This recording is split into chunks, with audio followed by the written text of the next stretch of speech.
any silicon device. Okay? That is what is the whole day today.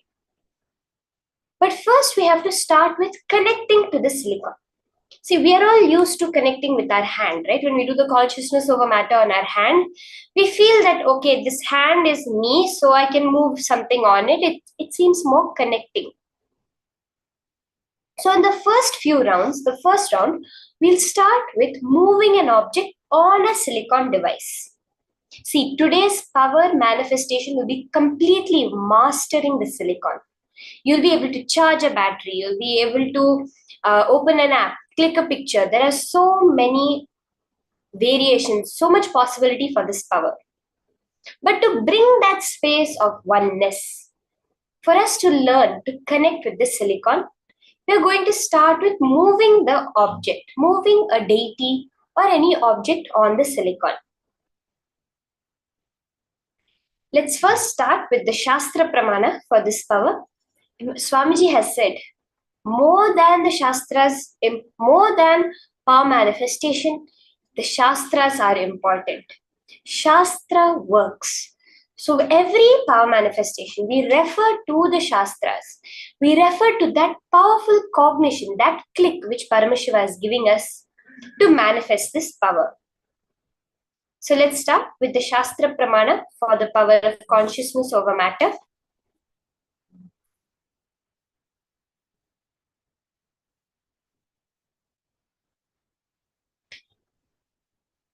Actually, science says, if you see, that if at all they could find some other element based on which life could happen. So right now we all know that we are all carbon-based life. So out of all the elements of the periodic table, we are based on carbon. We are built based on carbon. Carbon is the fundamental element out of which the various variations happen and we become as human beings as we know as. So carbon has some special properties which make it happen. Science says if there's another option that they have to look for, it would be silicon. Because that is the capability of silicon. Even modern sciences can glimpse it, how well silicon can respond and hold consciousness. Let's see now the Shastra Pramana for what Paramashiva says about the consciousness over matter.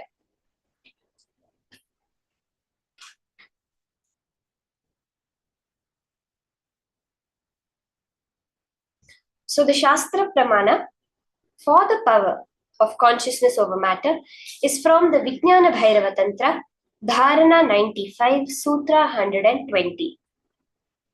Kvachid vastuni vinyasya shanair drishtim nivartayet tajnanam chitta sahitam devi shunyalayo bhavet.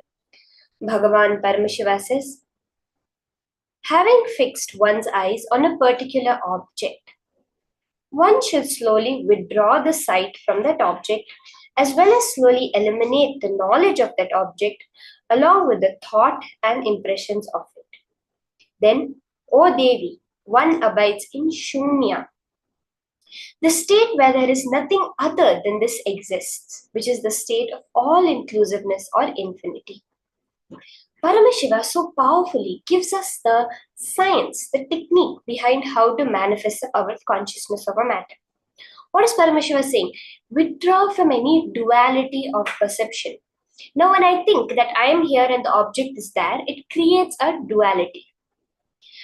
What Paramashiva says is the more and more you are disconnecting from that small limited matter and expanding, we are able to see the larger picture as how we are all in the space of oneness and we are able to manifest the power. The Apta Pramana for this power is seen in the life of Abhirami Bhattar, as he came to be known, where one time when he was sitting in the temple and meditating on the auspicious day of Tai Amavasya, so that is the no moon day, the month of Tai, which is in our time, January, February time. So during that time, there was a special occasion which happened, which is the Tai Amavasya, the no moon day. And that was the day even the lot of devotees, everyone had flocked to the temple to get the darshan of Devi Abhirami. The king of that area, Sarboji I, he had also come there to get the darshan of Devi. So the whole temple was completely crowded. There were so many people there, and the respect given to the king, everyone stood up as soon as the king arrived. So the king was coming, and suddenly he noticed that there was one man who had not stood up. He was surprised. He was a little curious. He's like, who is this? Usually everyone pays respect to me when I come. Who is this man who is not standing up? He inquired, and then the people told that, no, this is a madman. He just behaves like a madman. He's always chanting Abhirami, Abhirami, Abhirami. Every woman he sees, he goes and falls at their feet. He is just a madman. But the king is little intelligent. He says, sometimes great saints also appear to us like madmen. Let me inquire, let me ask. So he approaches the man sitting in meditation, and he asks, what day of the month is it? What phase of the moon is it today? The precise question was, which phase of the moon is it today? So as I mentioned, it was the Amavasya, right? But this man who was lost in the vision of Devi Abhirami, he was sitting there, and in his inner space, he was holding only Devi Abhirami. He saw her bright effulgence that was coming. And he said, today is the full moon day. This angered the king. The king got so angry, and he commanded that today night, if the full moon does not rise, you will be killed. Later, when the man came out of Samadhi, he was shocked, but he was very clear. He went and told Abhirami, Devi, you are the one that gave me these words out of my mouth. Now you have to take care of whatever result happens. See the space. That night, Abhirami, the man hung a platform tied by 100 ropes over a burning fire. He sat on the platform and started singing what is known as an andadi, a chant with 100 verses. He started composing. For each verse he composed, he would cut one of the ropes. So the end would be that all the after the 100 verses, the entire thing would be cut and he would fall into the fire. At the 79th verse, suddenly Devi Abhirami appeared in the sky, gave darshan to all those present, and threw her earring, creating the full moon on a no moon day. And this man was then known to the world as Abhirami Bhattar, the one of Abhirami. And see the extent to which consciousness over matter happens. Today we spend so much money to send probes to the moon to try to understand what is happening out there. Just with the power of will, he was able to create the moon in the sky. So we all ready to enter into this power? Let's take a few seconds to hear from Swamiji himself, how Swamiji manifested this power of consciousness over matter. Are we all excited? We're going to listen now Swamiji's own life incident where he manifested the power of consciousness over matter.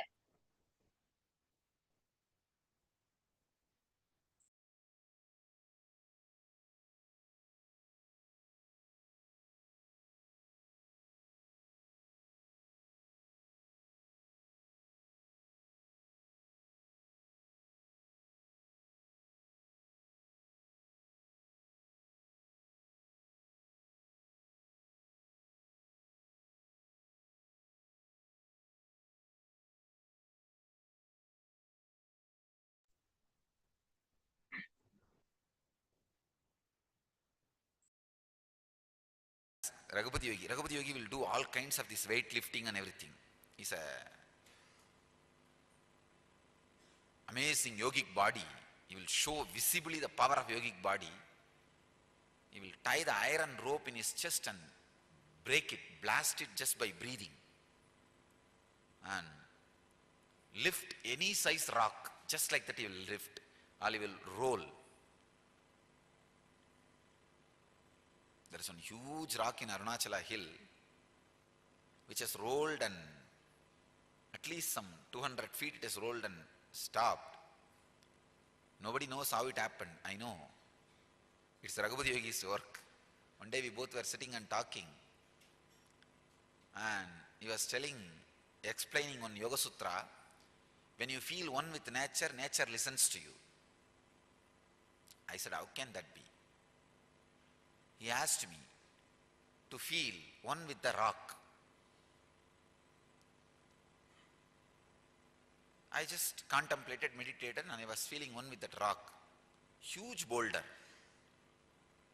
When I was in that ecstasy, he just moved my hand. Suddenly, without telling me, he moved my hand. I literally saw the whole boulder rolling. I did not touch, there is no physical contact with that rock, boulder. Just that feeling one with that rock, when he moved my hand and that boulder started rolling. I started shouting, oh, what happened, what happened, what happened, what is happening? Stop, stop, stop. Then he stopped my hand and the boulder stopped. I think from that time only I started shaking people.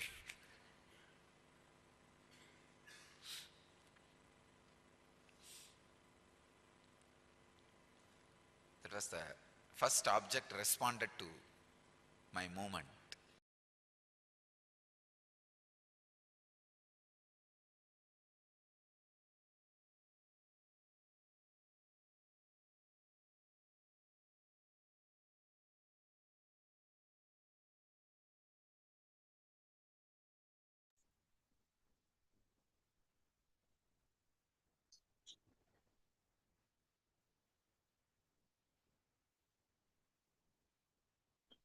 So cute. We saw how Swamiji himself explained how he manifested the power of consciousness over matter.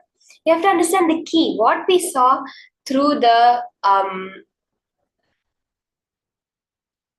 what we saw as the Shastra Pramana and what we saw as the Apta Pramana and the Atma Pramana, the key was that space of oneness, if you noticed. Where at every point, even when Paramashiva was declaring, he's saying that space of all inclusiveness or infinity. Where Abhirami Bhattar, knowing that Devi is the one doing it, that space of oneness, he was able to create the moon. Or else Swamiji, in that intense space of oneness with the rock, just his hand moving made the rock move. This is what we are all going to manifest now. So can I request all the participants to set up for the power manifestation with a silicon device. Any device which is silicon based.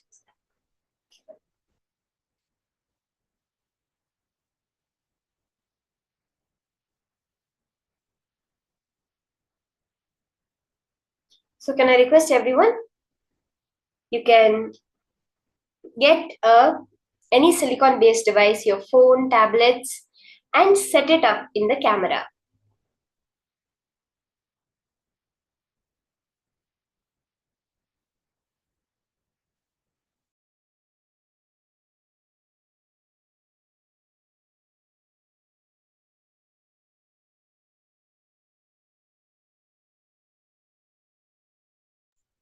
Okay, let's set it up and place any object on the device. Let's place a deity, your Atmalinga if you have it, some object you feel intensely connected to.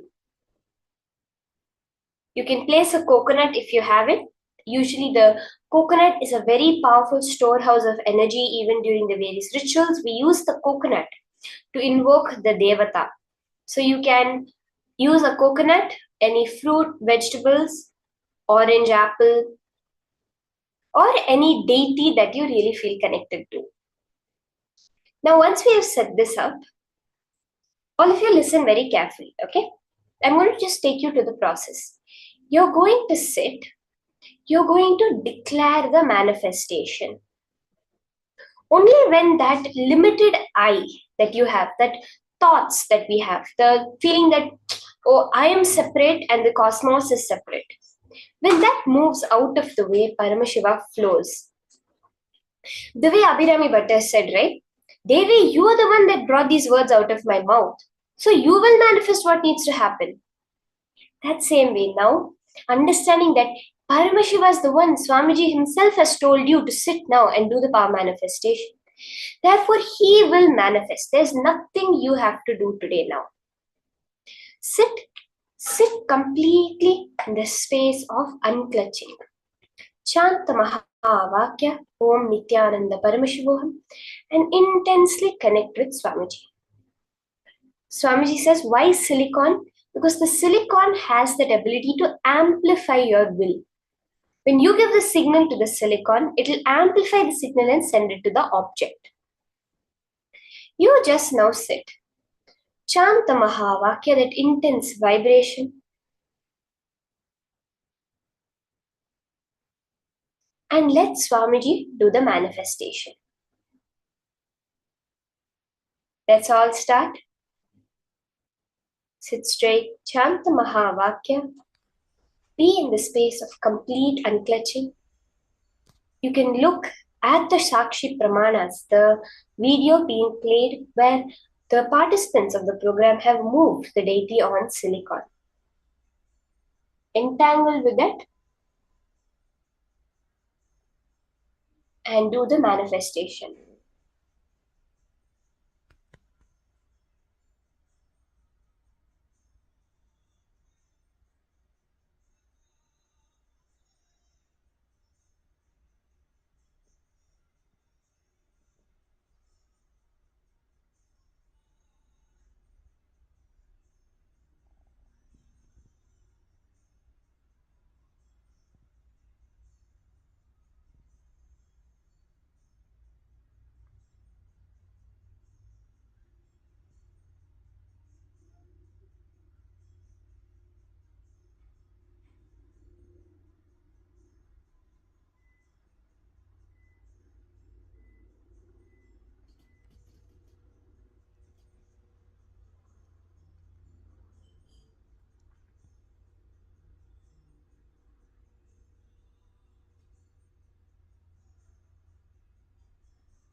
Soma Tatiana, you're asking if it's better for the eyes to be closed or open. In any power manifestation, it is your comfort level, how you are able to connect to Swamiji, connect to that space of oneness more. If you have a picture of Swamiji's eyes, you can look into that, or else you can look at the video that is being played and entangled, look at the deity, or else you feel more comfortable like, yes, I can connect to Swamiji more in the space of oneness with my eyes closed. Like, for example, whenever I'm doing the power manifestation, I always prefer to close my eyes and do it. So, however, you are able to connect the most in the space of oneness. That is the only criteria. How much are you connecting to Paramashiva and going in that space of oneness? For that, anything you need to do externally, you can do it. Anything you don't want to do externally, also, you don't need to do it. We'll have a few more minutes to manifest. Chant the Mahavakya intensely.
Can slowly relax. As and when we do the power manifestations, take a before picture and after picture, video record your manifestation. These are the various ways you can verify, you can see how in so many ways the manifestation happens. We have had so many instances of people who, while they're doing the whole power manifestation itself, they close their eyes and they're doing it, and then they open their eyes and they're like, oh, I haven't manifested. But actually, they would have. So when they took the video recording, when they looked back on that, they saw that the coconut had moved the whole place but come back and sat in the exact way it started.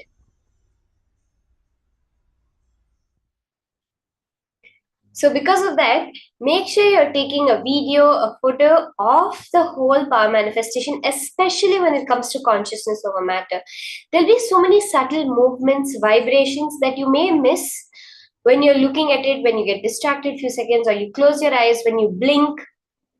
But when you look back on the video, on the picture, you will see how the movement, the transformation has happened. Now, we all just finished the power manifestation, right? We all did one round of power manifestation. Some of us manifested, some of us didn't. We feel maybe I didn't manifest, maybe I cannot manifest. That is exactly what Swamiji is addressing in the next session. Swamiji says that when any conclusion does not manifest as reality, then that means the only thing you need to do is load yourself with more powerful cognitions. Establish yourself more in the space of Swamiji, and the powerful cognitions will just flow. In this next session, Swamiji is giving us the higher powerful cognitions on power manifestation. So let's listen intensely to this session and load ourselves with the powerful cognitions on power manifestations so that we can all have a breakthrough in our manifestation. Let's now enter into the next session, higher powerful cognitions on power manifestation.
Every day religiously play with powers. Playing with powers means what? Playing with your oneness. with your ability to be grounded in oneness with Mahadeva, Sadashiva. Understand, powers sometime may not manifest, but you playing with Mahadeva always does right thing for you.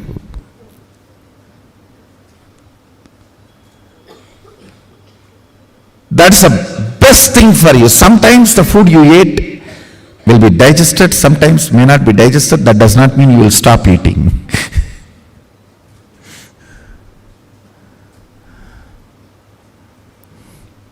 Even if the food what you took is not digested, you have to take some other food which will make that digested and clean the stomach.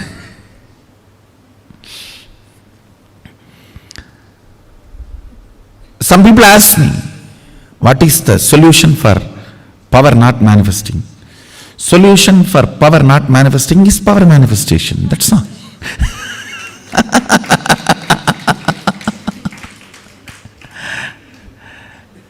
Just little more oneness and little more will persistence. That's it.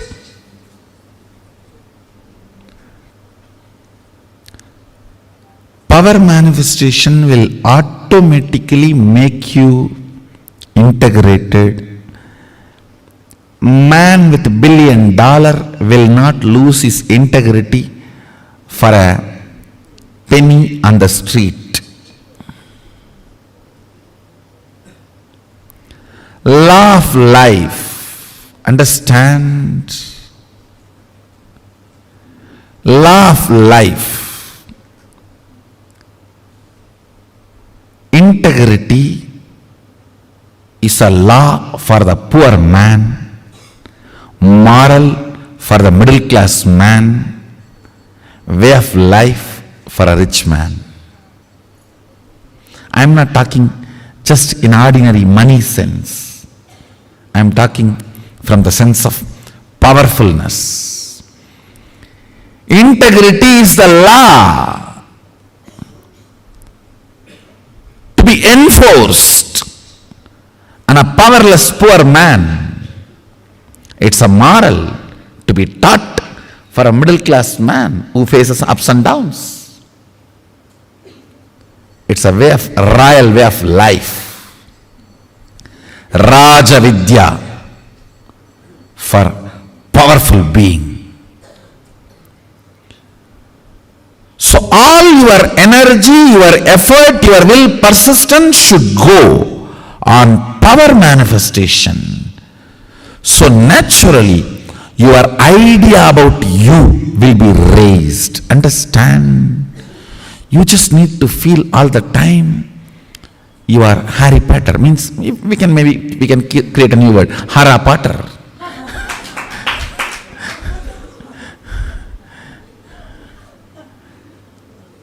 You just should know. You have that oneness. Spider. You can just stretch your hands and that spider will spread all around and you can do what you want. Oneness is the material. Oneness is the existence. Oneness makes you feel royal. That's the right word I'll utter. At least attend through online. Don't miss. I'm actually literally going to put this fire and make that aushadha. What I take out of my body to settle my body, if I put that in your body, it will go up. That's all. So that's a simple logic. What I am taking out of me to settle me, I am going to put it in you to raise you. That's it. That's exactly I am going to put it in the Mahastashoham Aushadha. Go on manifesting powers that will actually make you healthy, wealthy. For example, if you are moving a matter, don't think just you are only moving a matter. You will be cleaning your liver and kidney and heart during those moments. If you even medically test, your internal organs will be at their best performance. When you move a matter, time stops working on you and the anti-aging happens to you. A reversal of all the physical damage done to your body by time happens. If you just move a matter through power manifestation, your yoga will become amazing. Your digestion will become amazing. And your wealth manifestation will become amazing. Because you need to understand all power manifests from the space of Mahadeva, Sadashiva. It's not that for each power you have a separate mantra and you use that mantra, only that power manifests. No. You use tantra, not mantra, which is same for all power manifestation. Go on be power manifesting. Go on be reaching out to others. Go on be causing. I tell you, that just makes you a pure channel of Mahadeva, Sadashiva.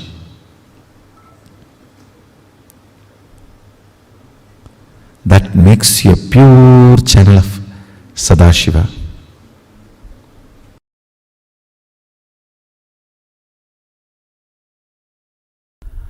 All power manifestation should align to manifest what you want as reality. Understand? Whatever you want in your life, you should be able to manifest. That is what is the purpose of power manifestation. Otherwise, just having some vibhuti appearing, kumkum appearing, and some pearls appearing, gems appearing, materialization. I don't think that is the goal. What will you do even having that? That is only an encouraging step. That is not the ultimate goal. And I do feel there are some non-integrity issues. Please be completely integrated, because I know the number sent and the number appeared. The numbers are not completely matching. So I know. So no more non-integrity games. Please maintain highest integrity. And actual goal is manifesting life. Understand, when you move the coconut, crack the coconut, that is not the actual goal. Just cracking the coconut and break, it will crack, that's all. When you move the coconut, crack the coconut, use that power to balance your blood pressure, balance your sugar level, to heal your intra-organs, internal organs, and reverse aging. These are all the real powers which you can manifest through this coconut moving. Understand, when you know your consciousness over the matter, then your internal organs are also matter. Have power over them and start healing them, reversing them. Reversing the diseases and reversing the aging. Reversing the tiredness and boredom they all feel due to aging. That's the real achievement. Understand? All powers are to manifest what you want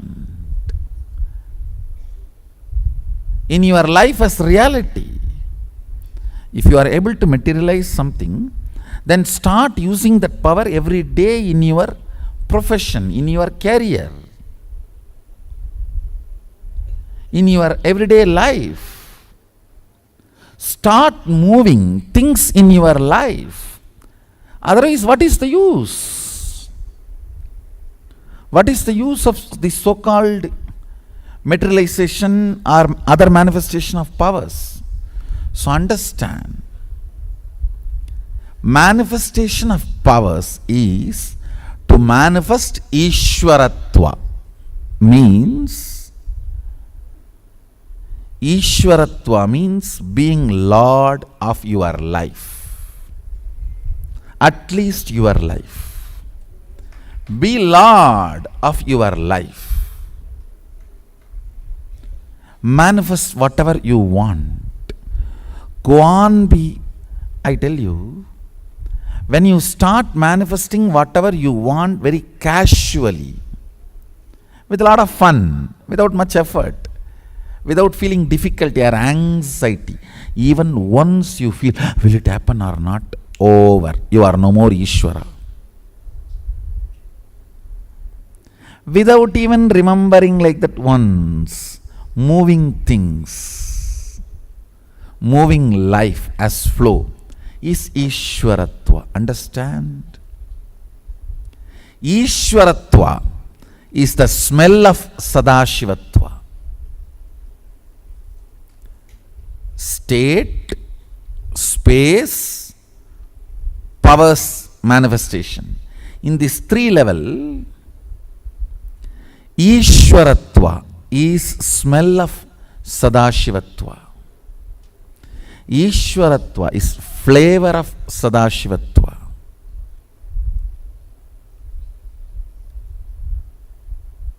So understand, first thing I want to tell you, no non-integrity business in any power manifestation. Absolute integrity. Whether it is third eye or remote scanning or body vision, any power manifestation, materialization or teleportation, anything, absolute integrity. If you have doubt, be very clear. I am not clear. I think I have a doubt. Let's stop with it. All of you are clear? Absolute integrity. Do not try to bring any name or fame by non-integrity. I do not want. I am very clear. Let integrity be our life breath. I tell you. Just the other day I was telling. Tirupati. Tirumala means Venkateshwara. So if you go there, you know you will have darshan of Venkateshwara. You may have to stand in queue. You may have to wait for 1 or 2 days. All that is different. You know you will have darshan of Venkateshwara. You cannot blame, oh, I did not see Ganesha, I did not see Jesus, I did not see this, I did not see that. Oh, they told me all gods are one and the same, but I went there, I saw only Venkateshwara. Be very clear. All of us know, if you go to Tirupati, Tirumala, you will see Venkateshwara. If you want to see Venkateshwara, go to Tirumala. If you don't want to see, don't go. That's all. But just because you want to see Ganesha, or you want to see Jesus, or you want to see some other god, that cannot be changed. Integrity of Tirumala is Venkateshwara. Over. Same way, integrity of our Sangha is integrity.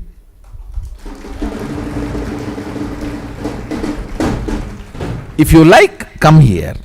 If you want to have darshan of integrity, come and see here. If you don't like integrity, don't come here. Over. But this place has to stand on integrity.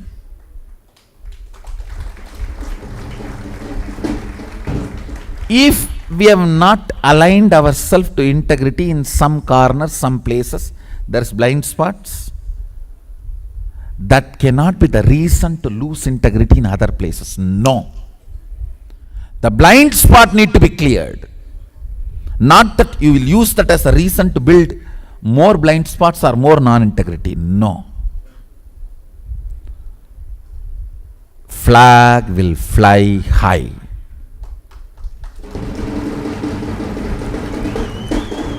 Standards will be highest, uncompromising. Even if 1 or 2 people only reach the top, also it's okay. I am not bothered about quantity. It is all about quality.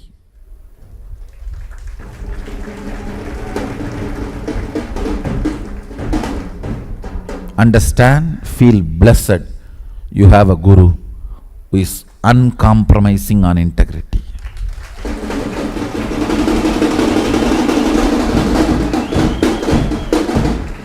Who is very clear, no cheating, no non-integrity. Clear? Understand? All these powers are gift from Sadashiva just because our integrity to him. What can you offer him? He has everything. He is Jagat. He is universe.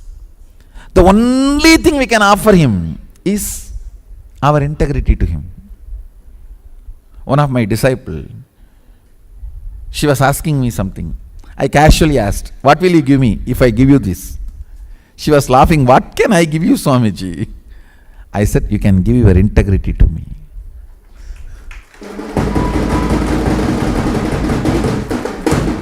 That is the only thing disciple has to give it to master. Understand? That is the only thing I felt I can give it to Arunagiri Yogeshwara.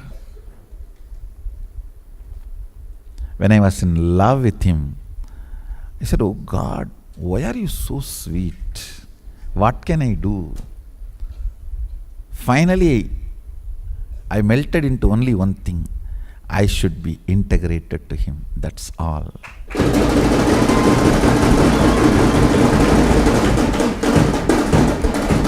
What else I can do? And throughout my life, I know for sure I am integrated to him. More and more the words he gave me, I remember, more and more I integrate myself to it. If I remember today something he told me, it will not take more than 24 hours for me to integrate myself to that. Then, next day he reminds something else. Understand? Everything is pure gift from Sadashiva because we are integrated to him. And this moment, if Mahakala appears, I can tell him, oh Prabhu, I was integrated to you with all the knowledge, energy, intelligence, powers you gave me. Come on, I am ready to be inside you. Take me, I am ready. My accounts is clean. Understand? Being in that space is what I call integrity to Sadashiva.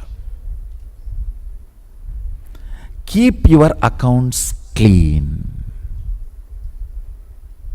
Whatever he gave, knowledge, intelligence, powers, understanding, body, mind, relationships, everything, align it to integrity to him. Over. Understand? We have nothing to give him other than our integrity. What else we can give him? You can pour water to clean the deity. You can pour milk to clean the deity. But he is not going to drink it. It is going to come back and you are going to drink it. It's going to come back as prasadam and you are going to drink it. What is the only one thing you can give him? Your integrity to him. When I fell in love with him, that's what I decided. Mahadeva, I'll be integrated to you forever.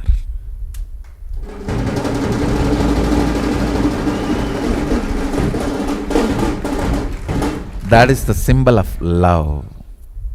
That is the symbol of love. So in all power manifestation, make sure we are highly integrated. We are highly integrated. Not for anybody else, but for Mahadeva, but for Sadashiva, but for Mahakala. Understand? When you are completely integrated to him, the confidence he showers on you is the best power you can have. The confidence the feeling empowered. I tell you, even if an ordinary person loves you, how much you are empowered, feeling empowered. If Sadashiva loves you, what will happen?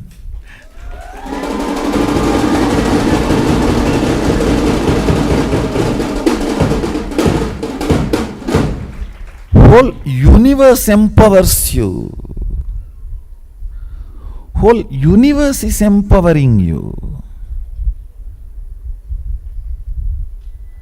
Understand,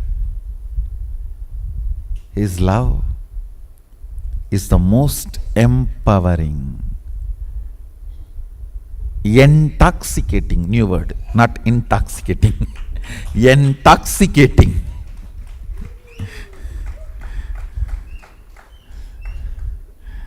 It is not intoxicating. It's neither intoxicating, it is not at all toxic. It's actually detoxifying, detoxicating and intoxicating. Love, feeling empowered by Him. I tell you, when you are empowered by Him, the only thing you can do is, Prabhu, let me be integrated to you. That's all. Prabhu, let me be integrated to you. That's all.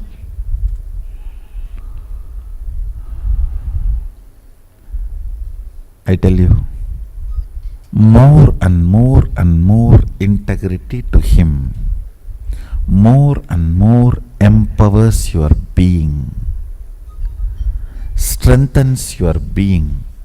More and more you feel strengthened, empowered. Just causeless ecstasy, causeless joy. Causeless joy and ecstasy manifests as powers and causes your reality. So, essence of today's satsang, use all power manifestations every moment. Ultimately, what is power manifestation? The strength of your oneness with me. That's all. The powerful declaration of your oneness with me. Use that every moment to manifest what you want in your life. Declare what you want in your life, oneness with Swamiji. When the self-doubt comes, complete it. Again declare. It's a war between you and your self-doubt. Till the self-doubt becomes powerless, go on declaring. That is what I call manifesting.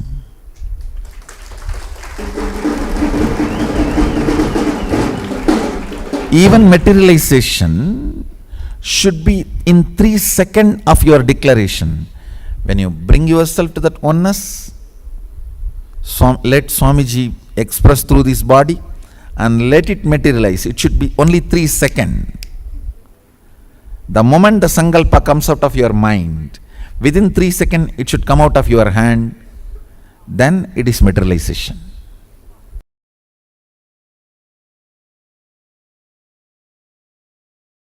I am receiving messages. I am having initiation, Swamiji. I am manifesting power. Sometimes it is clicking, sometimes it is not clicking. It means you are still in the mood of dating, not in the mood of permanent, settled, long-term relationship. Still you are in the mood of, let me see how works. No. Sadashiva is not available for dating. He is available only for a permanent, eternal relationship.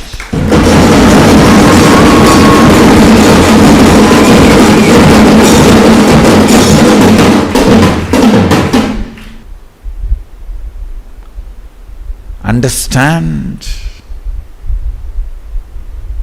this is the country of integrity and stability.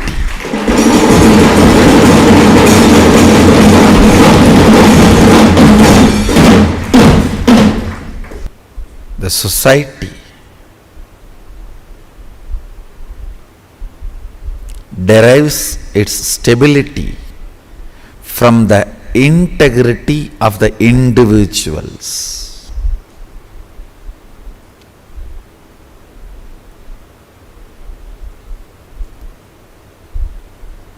Understand, bring responsibility in your enriching and causing, you will see the intensity in your power manifestation.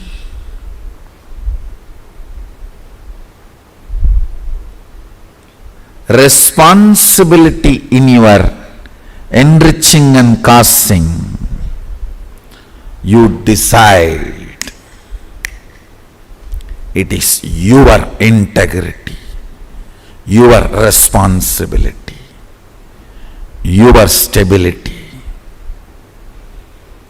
That is going to manifest as powers in you. Understand, the sacred secret you need to practice is integrity to responsibility of enriching and causing. If you feel you want to manifest this power more strongly, become a committed causer. Sambhavana is Kailash currency. It is a pride you receive. Nothing wrong in it. It is not currency, it is Kailash currency. So develop responsible, enriching and causing thought current intensely. You will intensely manifest all these great powers of length, body scanning and healing. This will manifest so intensely. You will be able to do all this remotely. You will be able to perform spiritual surgeries remotely. You will melt tumors, break kidney stones, melt the fat. You will perform even beauty surgeries just through the third eye. Just through the third eye. Understand, you can alter the DNAs just through the third eye. You will manifest intense powers of logic. Again, I want to remind you, it is your intense responsibility to enrich and cause. It is your intense commitment to enrich and cause opens your being to Mahasadashiva. Understand, Kailash currency is spiritual power. Along with Kailash currency, you receive spiritual powers. Manifest intense enriching and causing. You will manifest powers. Let's continue. Enriching and causing. You will manifest powers and Kailash currency. With this,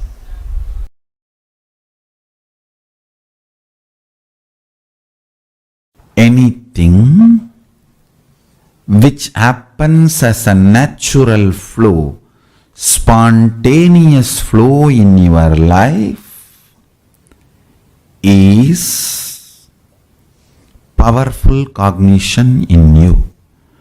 Powerful cognition never struggles. That is the law of life. If there is a struggle, some part of you is not having powerful cognition. Whether you want to manifest wealth, health, life, beautiful relationships, enlightenment, joy, anything you want. If you manifest powerful cognitions,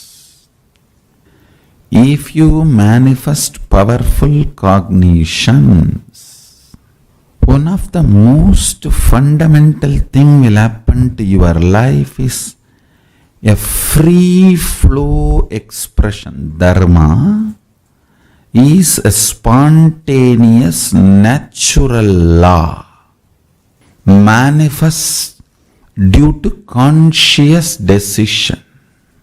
Listen carefully. But if you consciously decide to practice that cognition with a powerful cognition, the ultimate truth, I am Paramashiva, anything other than this is delusion and pollution in me.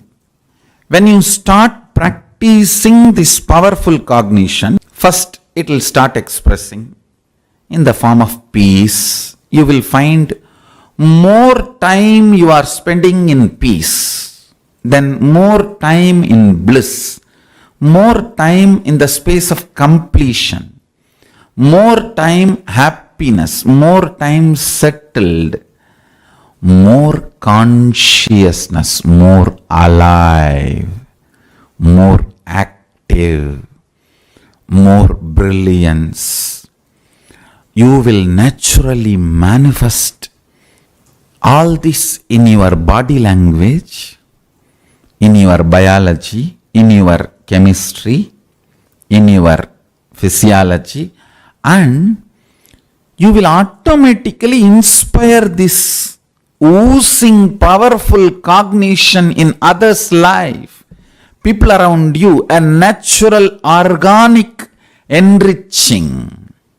Natural organic enriching always happens just by your free flow with the life. Tirelessly, understand? So now, I gave you one example. Again and again and again infusing the ultimate cognition, I am Paramashiva, into your buddhi. Every possible way you can cognizing it. Every possible way manifesting it. Every possible way living it. Decide from now, let Paramashiva reside in this. Understand, never doubt the power of your powerful cognitions. They are 10,000 years you might have abused your body. Even 10 minutes if you invoke Paramashiva, he possesses you. He owns you. He just manifests you. Understand? He does not bother. Light does not bother whether the room was in the darkness for 10 years or 10,000 years. It just comes and lights up. Paramashiva does not bother. You lived in ignorance 10,000 years or 10 years. The enters and just manifests. Immediacy, instant effect of Paramashiva's powerful cognitions is not dependent on the longevity of the practice, but the quality of ability to cognize. It depends on will persistence, conscious decision and will persistence, the quantity, revival of the Kailasa. Even if you practice little bit, powerful cognitions are such, even practicing little bit releases you, liberates you from the great fears. The state of Paramashiva, pure, unclutched, nirvana, sharira, Turiyatita state, pure enlightened space. That state is the state of Paramashiva, where the source of the cosmos vibrates in its existential frequency. The space of Paramashiva means the space in which the integrity, authenticity, responsibility, enriching, causing, completion, these 6 powers manifest and manifest all the possibilities. Understand? Integrity is not rule or restriction or moral. No, it's a power. It is your own ability to identify you is integrity. Paramashiva's space is a power. Integrity is a power. Authenticity is a power. Responsibility is a power. Enriching is a power. Causing is a power. Completion is a power. It is not moral, it is power. If you are struggling with integrity, you are thinking integrity as a rule. If you know waking up in the morning, Brahma Muhurta, and meditating is nothing but manifesting power, your life's purpose, you know you have a power to express cognitions, and adding powerful cognitions is economical illegitimacy to your identity.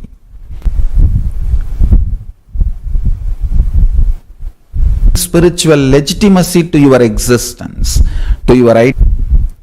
You will be able to manifest anything you want. Understand?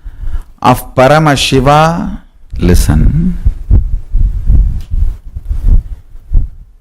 If you bring living enlightenment is the complete solution for all the problems individual or society or modern day humanity is facing, then you will understand all the problems of the modern day humanity. Sanatana Hindu Dharma is solution. Whether the terrorism or climate change,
Very beautifully. Swamiji explained to us about what is power manifestation, how you should be playing with powers in every aspect as much as possible, and how it is power manifestation the royal way to integrity and to oneness. Very powerfully Swamiji explained to us. Actually, the science of power manifestation that Swamiji had just explained now to us,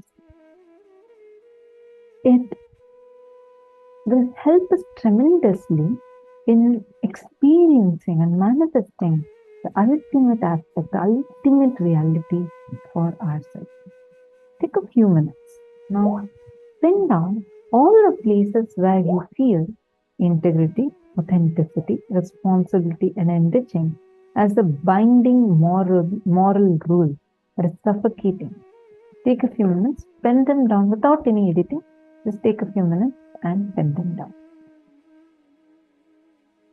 Like, for example, oh, I don't want to do this. I just feel like, being integrated to puja or being integrated to yoga. I don't like it, or I just feel it suffocating. I just feel I'm not good. I have to compromise my sleep. Just giving an example, like this, any cognition in any level where all you feel integrity, authenticity, responsibility, and enrichment are binding moral rules for you. Please start, take a few minutes and start writing them down.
See, once you have written this, understand,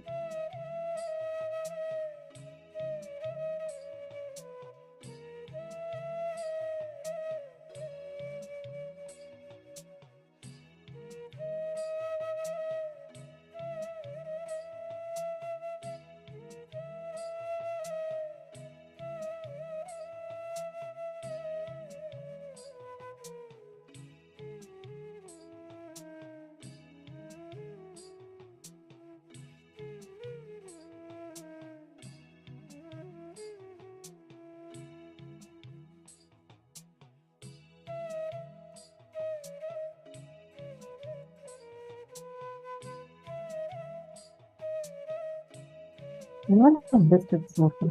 Now, we've written down some places where we think that integrity is suffocating or will rule for us, right?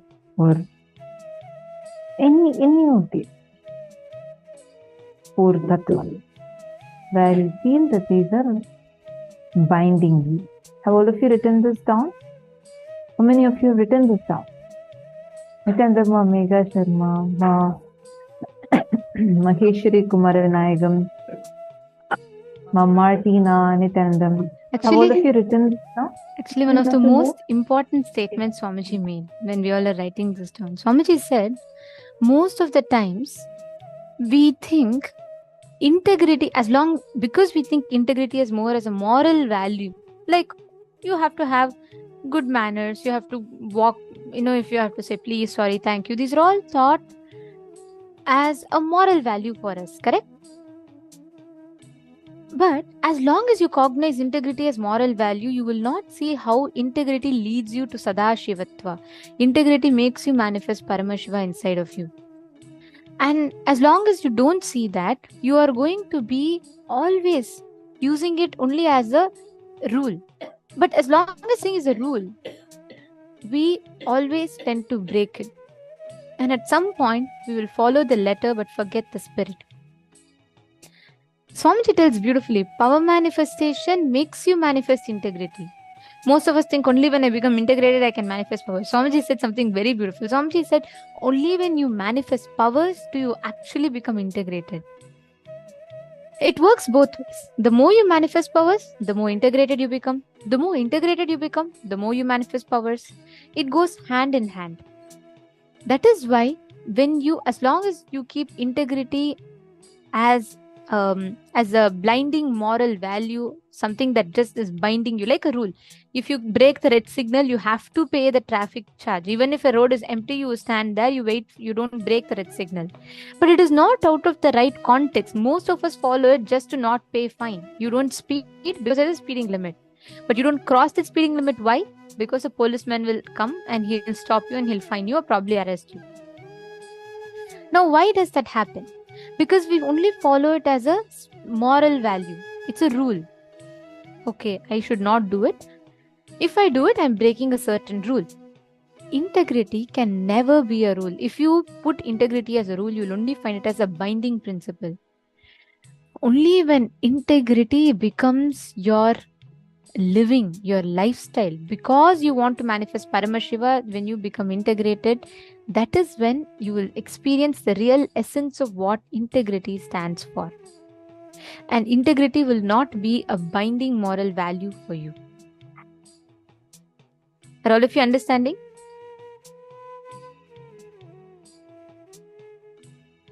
So integrity should always only be something that will again and again align you to your higher definition of yourself, what you cognize as you. So please take a few minutes and pen down all the places. If you have not finished, how many of you have finished writing down? Wherever you feel you have applied these principles as more binding value, integrity and all as a moral value. How many of you have finished writing? If you have finished writing, can you all put done in the chat?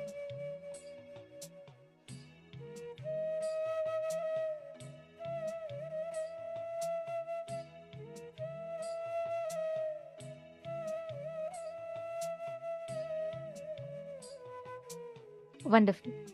Now, in each of those places, that you have written down. All that spots where you feel they are your moral value, binding value, they are all your blind spots, which means you have incompletions in those places. You need to change your very cognitions. You need to complete and manifest this as powerful cognition. Only when you complete, you will realize they are a power. They are not a binding value. If you're feeling because you have to be integrated, you're not able to do something, it is not a restriction on you. It is a power that you have. It's a strength that you have. The way you see it will change completely. Take a few minutes in all those places that you have penned down. Write down the powerful cognition in each place where that with what you're going to break that suffocating pattern inside of you.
now,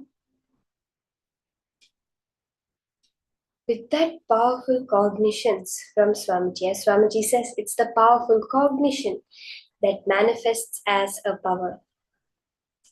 With those powerful cognitions, let's enter into the power manifestation session. Let's have one more round of moving the object on a silicon. So as we did in the first round, we kept the object in front of us on a silicon device, whether it's a tablet or a phone or our laptop, any silicon device. So now we'll continue with that round for another round of power manifestation.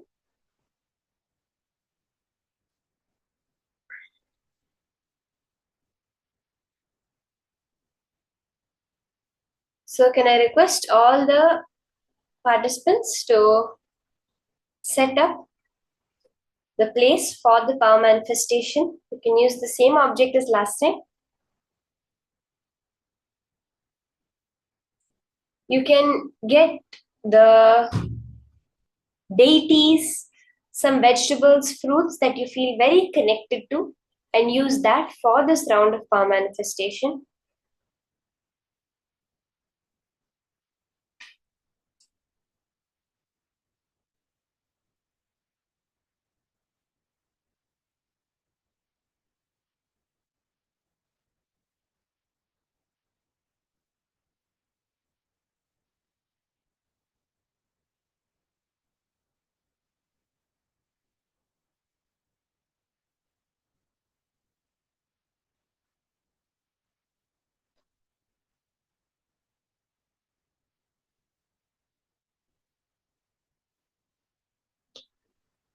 Are we all set up now for this round?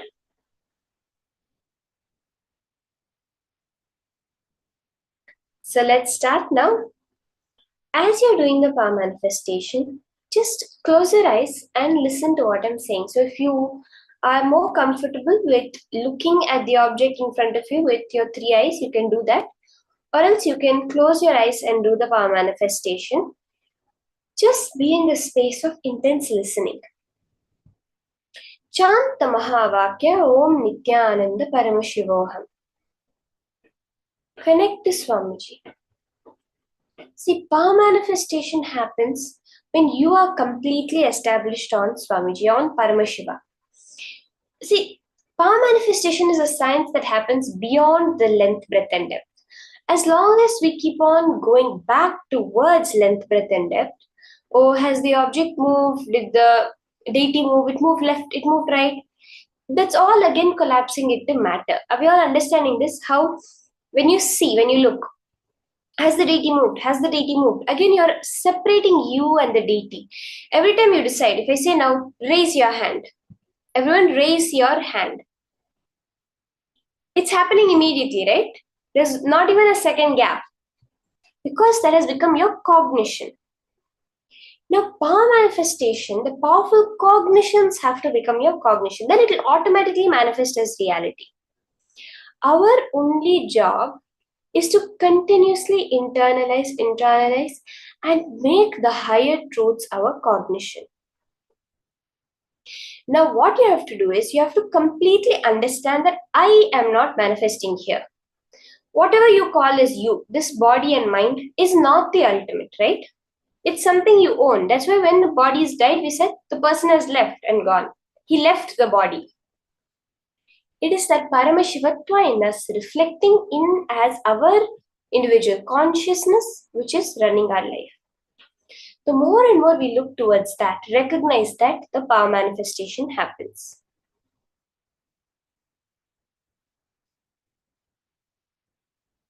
So now as you're doing the power manifestation, again and again, look back. Who is it who's experiencing this? Sit as Paramashiva. Do not just visualize Swamiji or connect to Swamiji. Sit as Swamiji.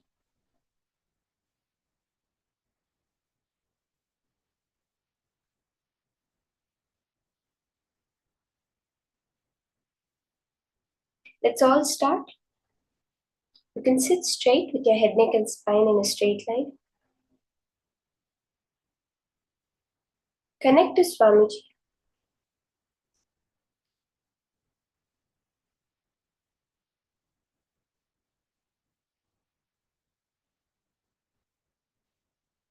Intensely listen to yourself chanting the Mahavakya. Observe who is it which is experiencing, who is it which is observing everything.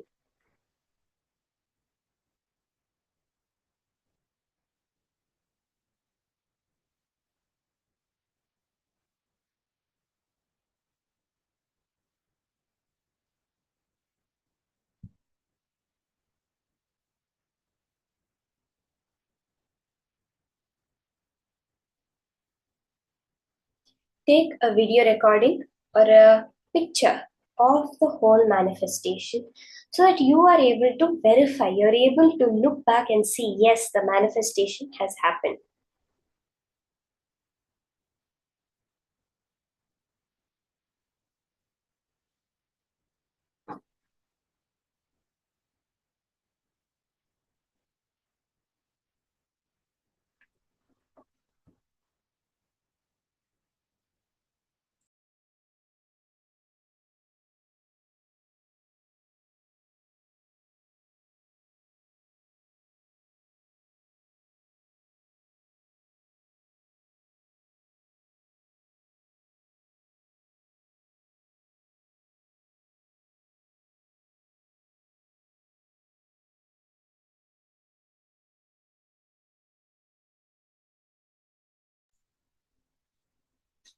Just be unclutched.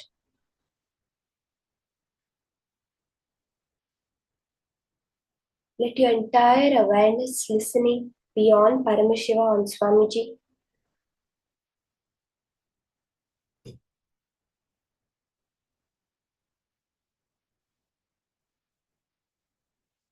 Once the power manifestation has started, you don't need to bother about anything. All adjustments, all manifestation will, we can do it before the start. Once you have started the manifestation, just be in that space of manifesting.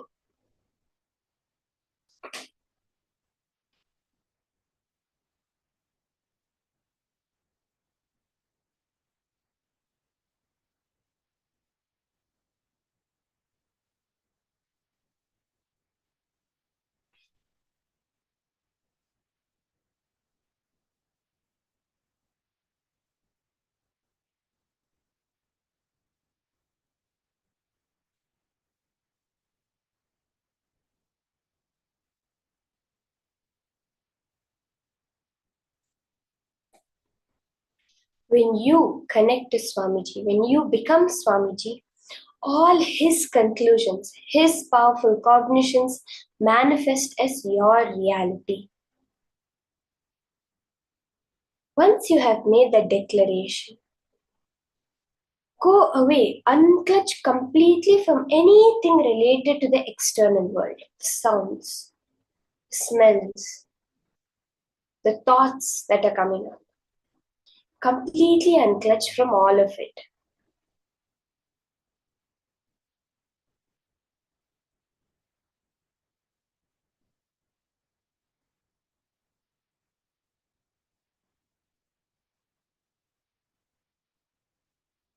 Again and again, ground yourself on the Mahavakya. Chant Om Nithyananda Paramashivoham.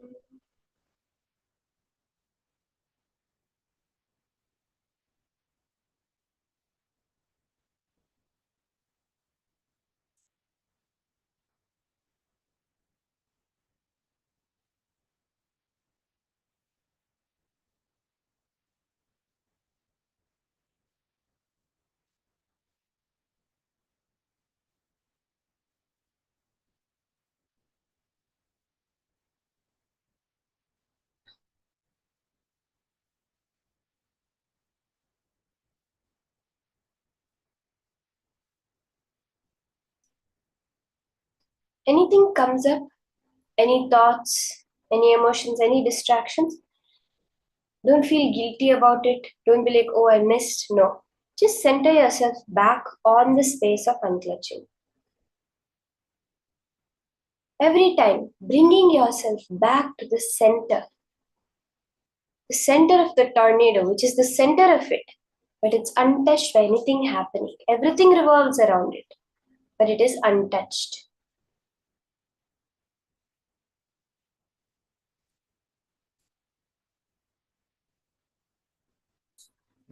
You can connect to Swamiji as the beautiful darshans happening.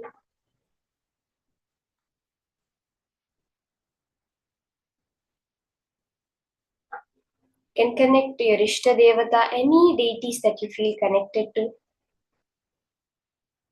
Not just as a visualization, you physically becoming that deity and sitting.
As you're chanting the Mahavakya, listen to the one who is chanting it.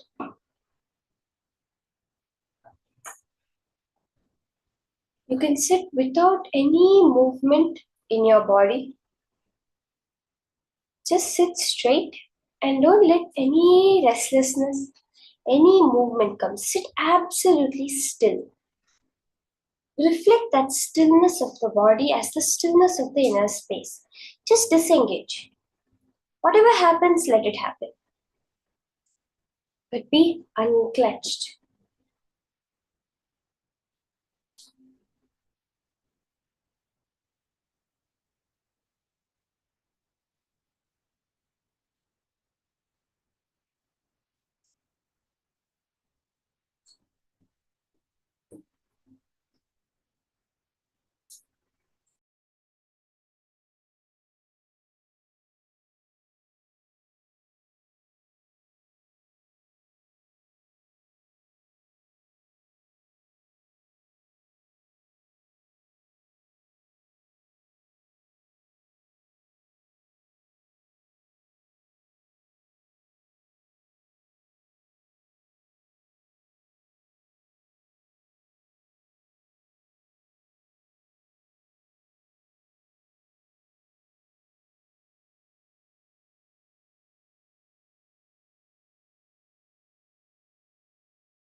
the more and more you establish yourself in the manifestation as Paramashiva is manifesting my reality.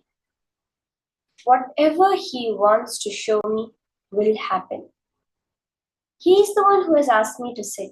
Swamiji says, when I ordain, I sustain. Krishna says, Yoga Kshemam Vahamyaham. For the one who completely is thinking of me, Ananyas Chintayantoham, the one who eternally is engaged in contemplation of me, I protect what he has and give him what he doesn't.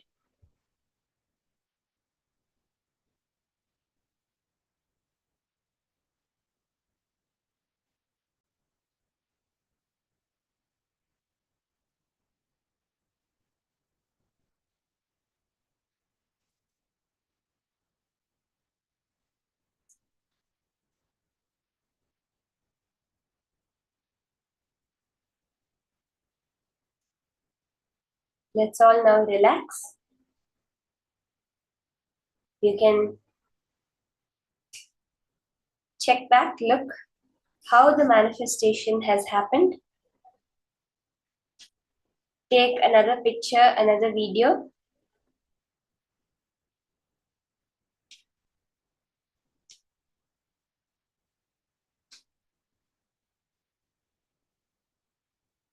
Okay, once you have verified, you can post how the manifestation has happened. Every time you have a cognition shift, post it and you will see how that cognition shift manifests as powers. Now we're going to be entering into the next session of what's the difference and the understandings of I and mine. The way you define yourself matters a lot, Swamiji says. Discovering who that real I is. Swamiji says, I is the name of God. That individual consciousness is actually a reflection of Paramashiva. But we define it through many other ways based on mine. Based on, I own this body, so I am the body. I own this wealth, so I am rich, etc. So let's now hear the higher powerful cognitions from Swamiji on I and mine.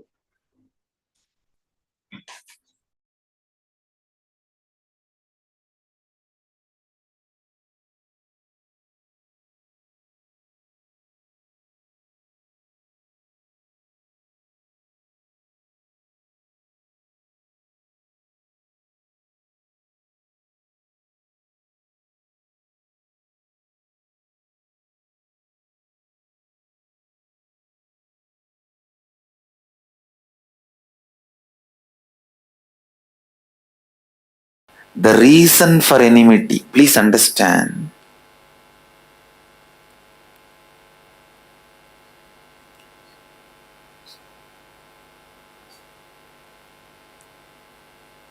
Biggest delusion you need to handle in life is there is something other than you.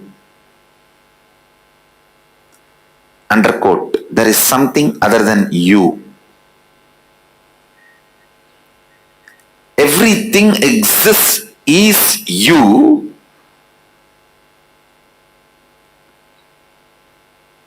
If you feel there is something other than you, that is delusion.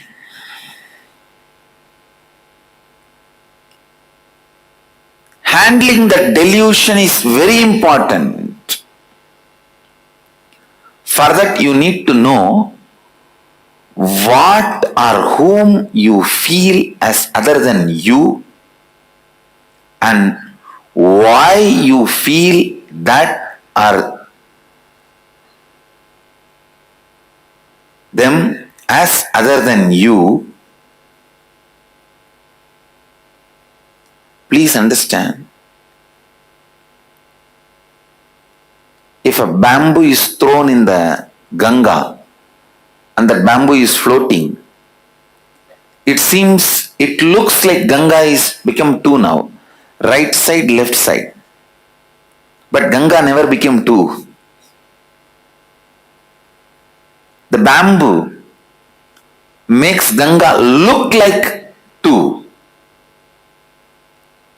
It is always our enmity that makes your conscious Ganga to look you and other.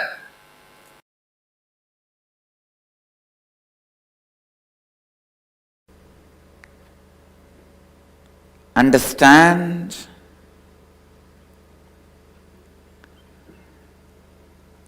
Digest Advaita more and more into your thinking. Digest Advaita more and more into your words. Digest Advaita more and more in your actions. Every simple digestion means even if you make a very simple decision,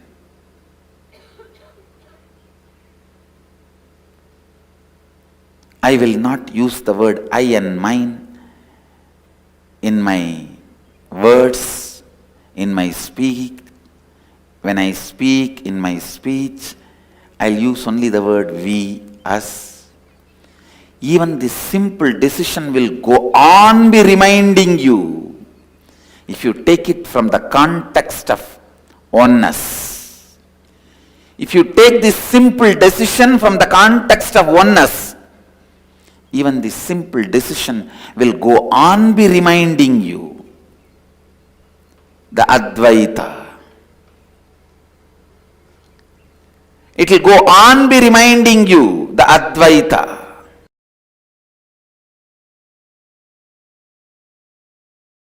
You are all taught wrongly. Arrogance is ego. Showing off is ego. Ego is aggression. No.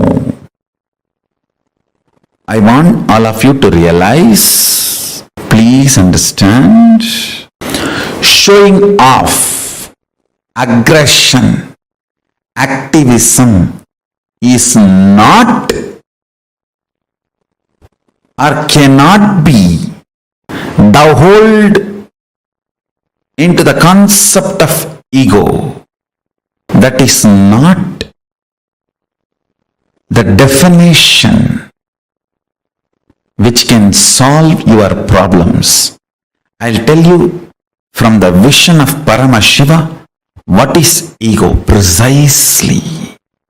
Ego is self-beating mechanism, the stick with which you constantly beat yourself, put you down through your self-doubt, self-hatred, self-denial. Constant SDHD bonding gum is what I call lust, and the frequency with which you use that is ego.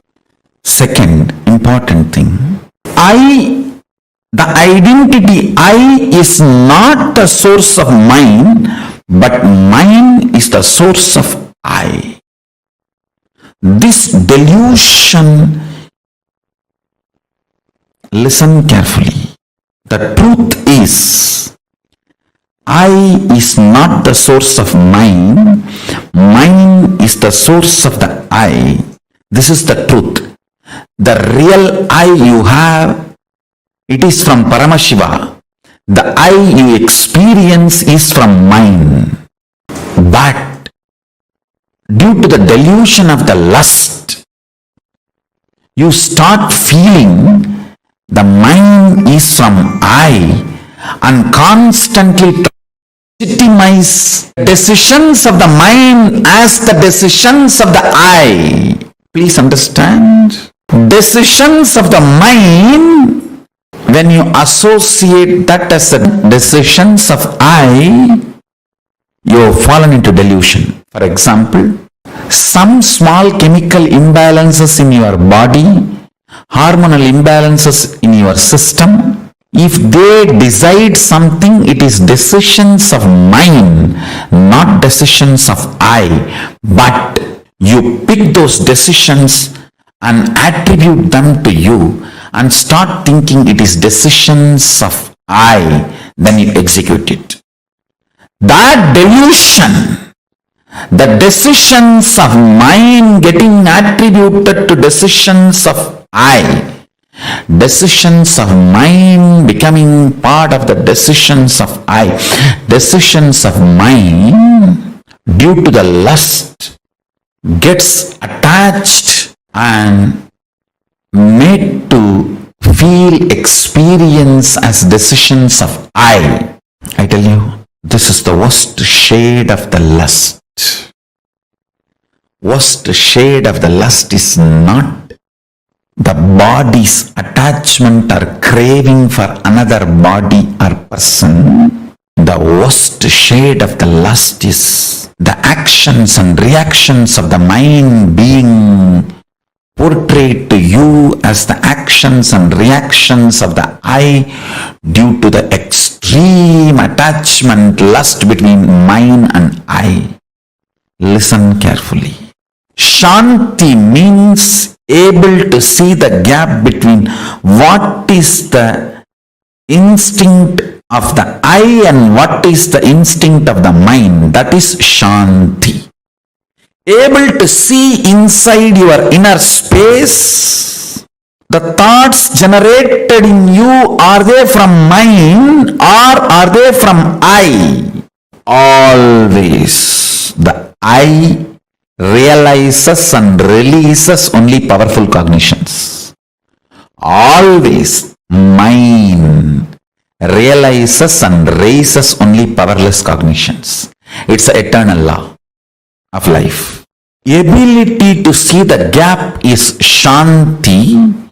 Inability to see the gap is Moga.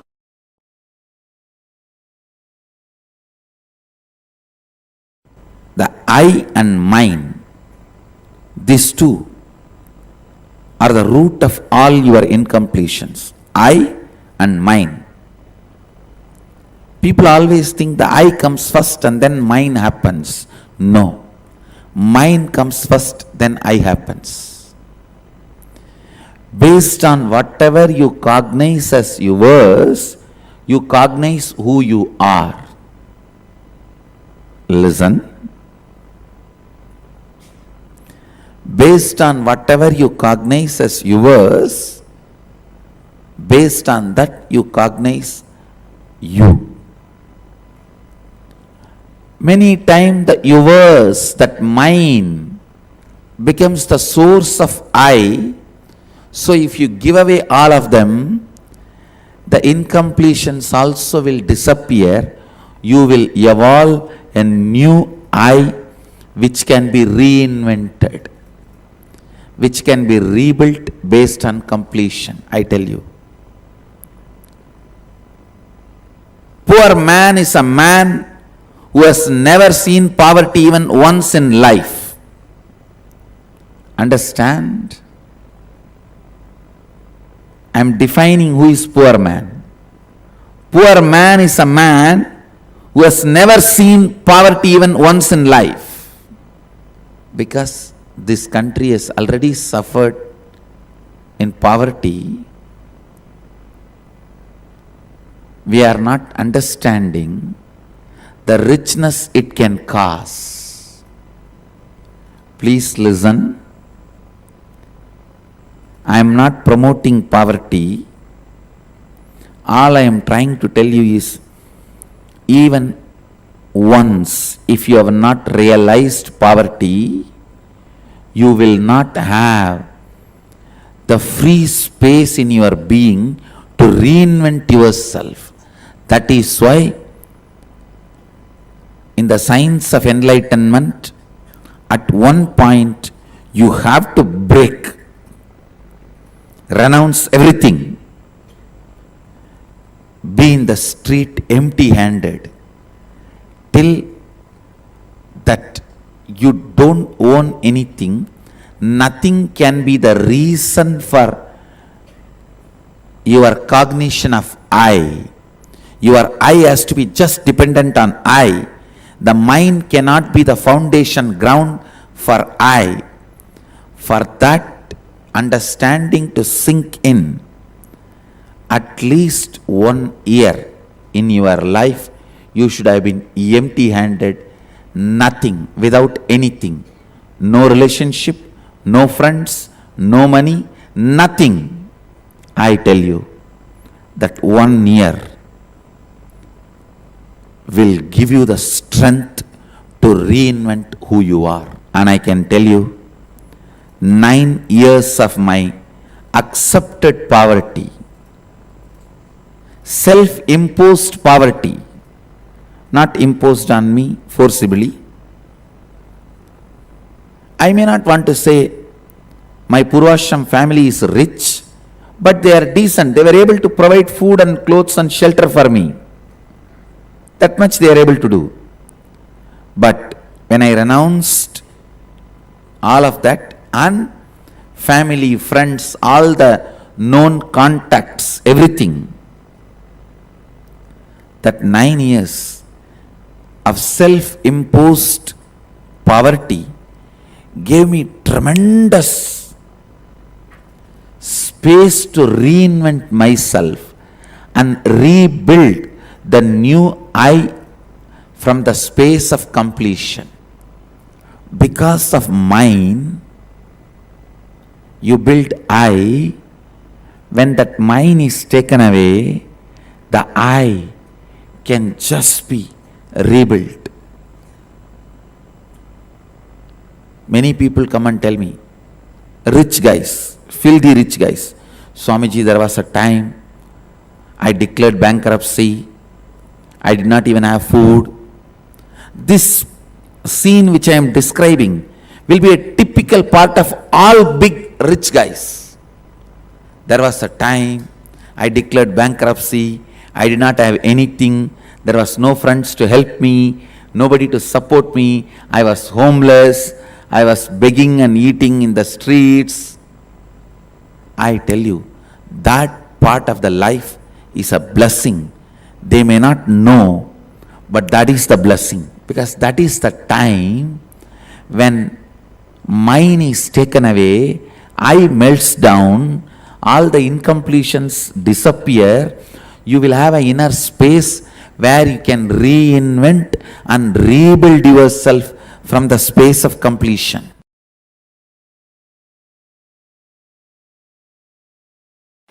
Biggest delusion you need to handle in life is there is something other than you. Underquote, there is something other than you. Everything exists is you.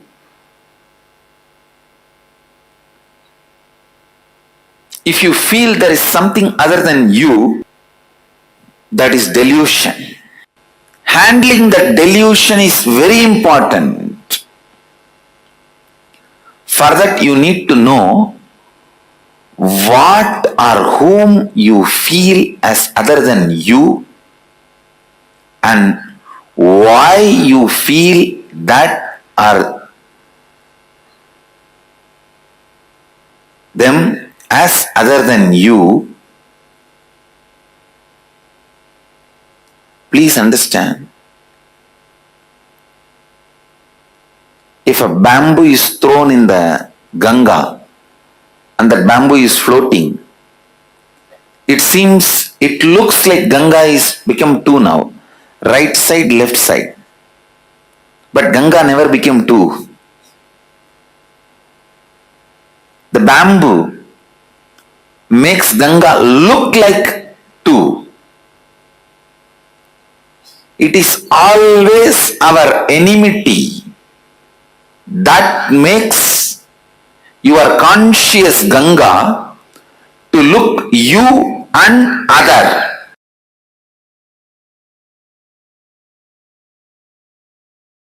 Tena tyaktena bunjidam akrita kasya sridhanam. Celebrating everything by renouncing everything. Isha vasyam mitam sarvam. Yatkincha jagatyan jagat tena tyaktena bunjidam akrita kasya sridhanam kurvanne vega jijivishecha daggum sadaha. Whatever is, by renouncing, celebrate it. By renouncing the idea of I and mine, celebrate whatever is.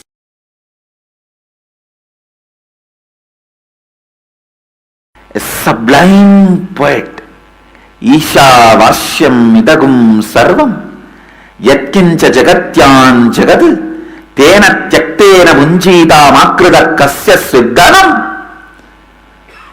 What a subtle, sublime truth. See, everything exists, is energy. Stop identifying as I and mine with something separate. Renounce this I and mine and be liberated and celebrate and enjoy. Everything exists.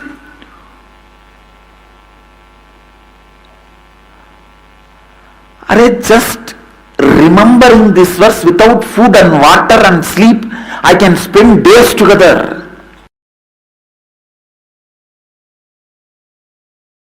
When methods are given, you ask for the gist. When conclusions are given, you ask for the method. It's a human mind. Ishavasya Upanishad gave all the conclusions. Ishavasyam idam sarvam yatkincha jagatyan jagad tena tyaktena bunjita makrida kasya sviddanam. All conclusions.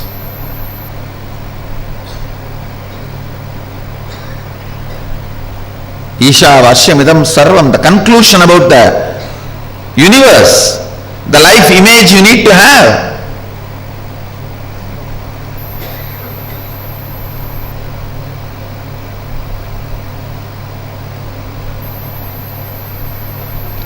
Ishavashyamidam sarvam yatkincha jagatyan jagad tena tyaktena vanjita makrida kasya sviddanam. Means that second statement is the conclusion, the relationship you need to have with the universe.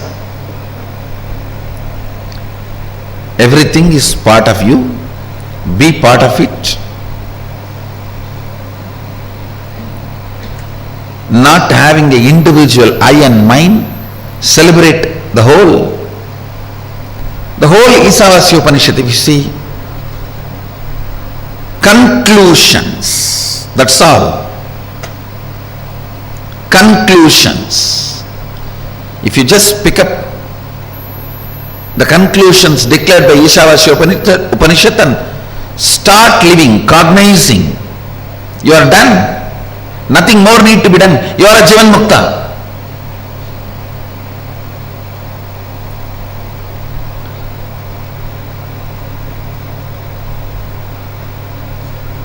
But you don't do it with that simplicity, in that simple way. You ask for a method. How everything is God. How? Then comes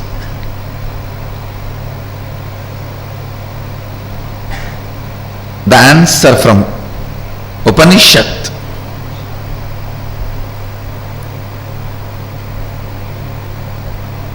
The Kenopanishad. Kenopanishad is a powerful thought current. I should say thought currents because few more are presented in this. Powerful thought currents. The first thought current presented in Kenopanishad is seeking. Keneshitam Padati preshitam manakena prana pratama praiti yuktaha keneshitam vachamimam vadanti chakshushrotram kavu devo yunakti.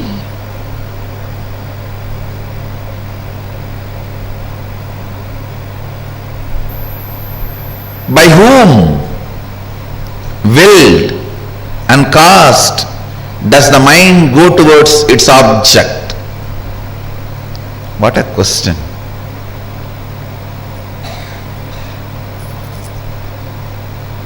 Just by the strength of the question, you know the person who is in front of you is a seeker or poker.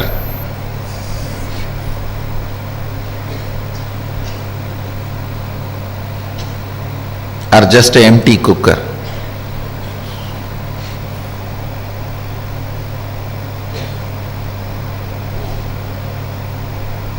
By whom?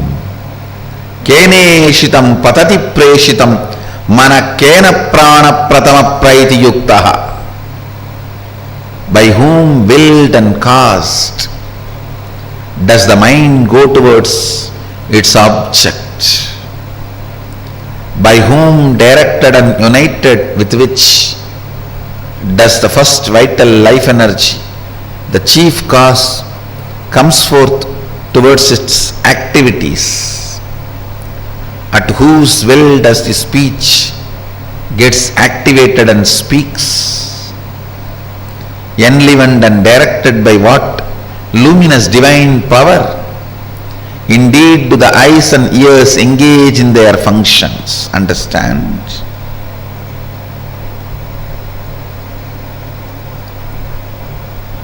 The moment you remember you, what all you perceive as part of you, start questioning them. Start questioning them. Questioning, putting questions about those basic things. Putting questions about those basic things is seeking. Don't assume anything. Understand? The more and more you assume, more and more it shows your ignorance. People who ask answer for their questions are fools. People who understand when I question their answers are the most intelligent beings. Understand, I do two things when people come with question. Sometime I give answers to their questions, sometime I question their answers. When you put a question, you have certain answers in that question. You have certain conclusions. Based on those conclusions, you put the question. I question those conclusions. I question those answers you have.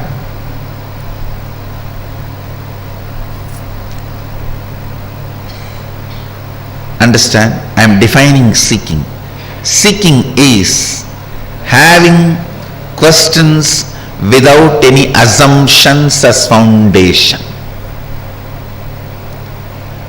Non-assumption questions, non-assuming questions is seeking.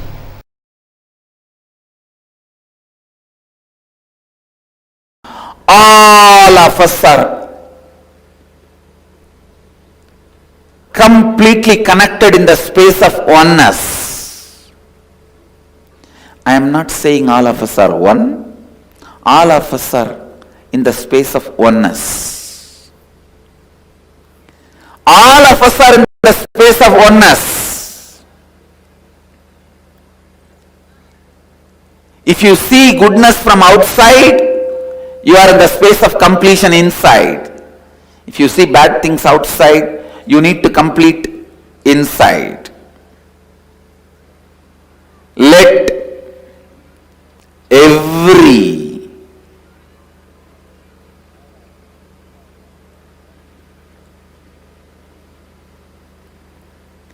decision you make,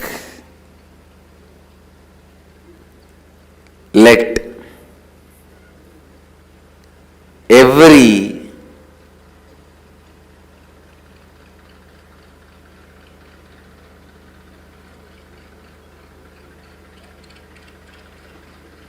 thought you entertain, every word you utter, every action you do, let it be based on Advaita.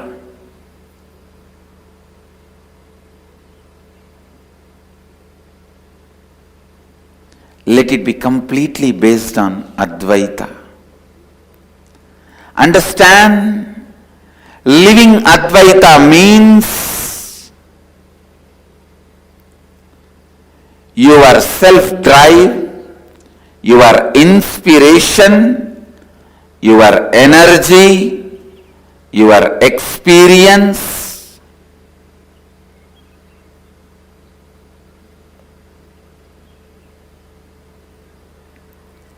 your intelligence,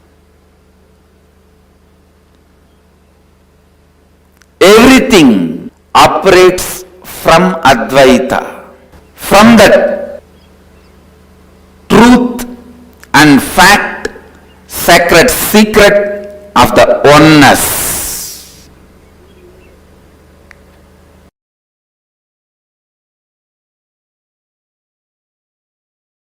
All of us are interconnected. We are all not islands. These are all fundamental truth. I tell you, when you start unclutching, Kailasa experiences the joy, bliss of your unclutching.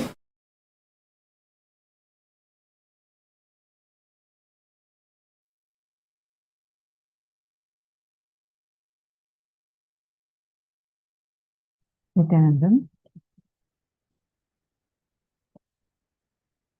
session beautifully on I and mine. What comes first? Swamiji had explained that to us very, very elaborately. Swamiji had explained to us, and Swamiji also explained to us about how we operate from what is the core from which we operate, and a lot of powerful cognition. I know today, learning about the science of power manifestation, learning about the cognitions we operate from. See, ego is self-beating mechanism, a stick with which you constantly beat yourself, put yourself down, your self-doubt, self-hatred, self-denial, and constant STHD bonding gum. Like it's just constantly happening inside of us, this is boiling inside of us. So Swamiji explained these very, very beautifully to us. I request all of you to take a few minutes and type out what you have understood. Come on, take a few minutes and type it down.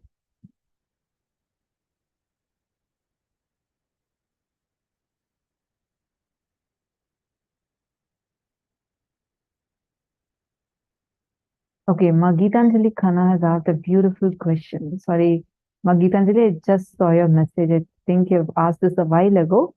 So you've asked, Ma, I have a tendency to lock horns with defaulter at work. It's to be solved diplomatically, but I lock into people's eyes and talk, and this is not secure. How do I maintain integrity without getting scared?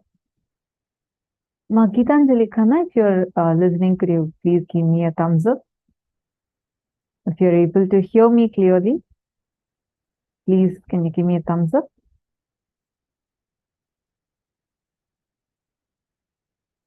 Gitanjali Khanna.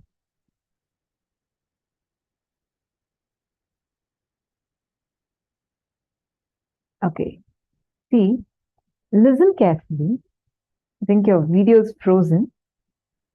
You can message also, Ma Gitanjali Khanna. If you're able to hear me, you can even put a message saying, yes, you're able to hear me, because for me, your video is frozen.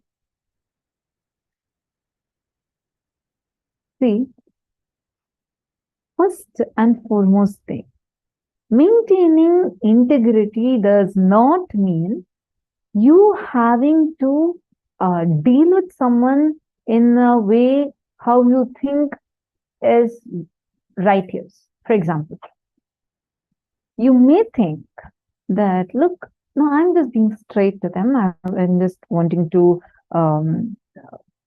be straight and tell what I feel. I don't want to be very diplomatic.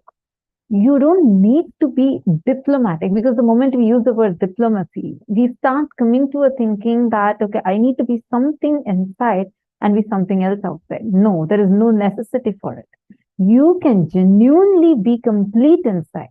So why do you think you have a tendency to lock horns with someone? That's only because you are getting agitated by someone who's defaulting at work. Like you have a tendency, you feel that, hey, you know what you're doing is not right. So I don't feel what you're doing here is something right, and I'm getting triggered by it, and then I react. So that is where this tendency is going to come from. Am I right? Now, you don't need to actually deal this situation in this manner.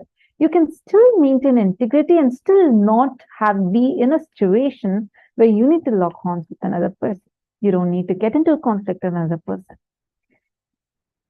You don't need to be someone else outside for this. You don't need to be having the grudge inside you and try to be, you know what, I just feel like this, trying to sugarcoat our words. We don't need to be that. You can still be integrated, but like you're asking, how do we do that? Understand. First and foremost thing, inside of you, what is getting triggered? Look into that. Why is something external triggering inside of you? Complete the trigger that is happening first. Second, from the space of completion, look at the situation of how you can address it in a way that you can address just the issue. Swamiji says very beautifully, whenever you're stuck with any problem, do not see the cause of it as the person. Put the whole thing on the issue. Only when you focus your energy on the issue will get resolved. Otherwise, when you focus your energy on a person, you only get into conflict with the person. Never do that where you're going to having to get conflict with that person. Instead, shift it to dealing with the person, where dealing with the situation, and see how the situation can be resolved. Are you understanding, Ma? So take a few minutes and let me know if you are able to understand this.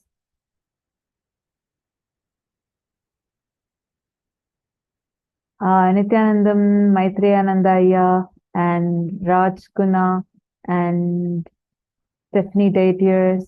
Nithyanandam, nice to see many of you joining us on YouTube. Kindly let me know who all are here right now listening to us live, and if any of you have any questions, feel free to post your questions in the live chat. Nithyanandamma, Jnana Vijnana Priya, Ma Agama Priya, Samuel, all the participants who is watching us live through YouTube, kindly let us know if you have any questions too. Now, Swamiji explained to us elaborately on this I and mind. How does I and mind work? How the I does not come first. The mind, what we feel as mind, that comes first. And just to add to this, most of the times, what we define as I, all of you just, what are the way, like, let's say, let me ask you all a question.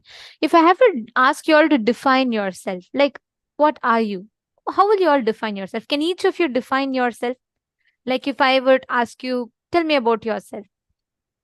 What are the attributes that you define yourself with? Can I request everyone to post in the chat? Like, the way you describe yourself. Can I request every one of you to post in the chat?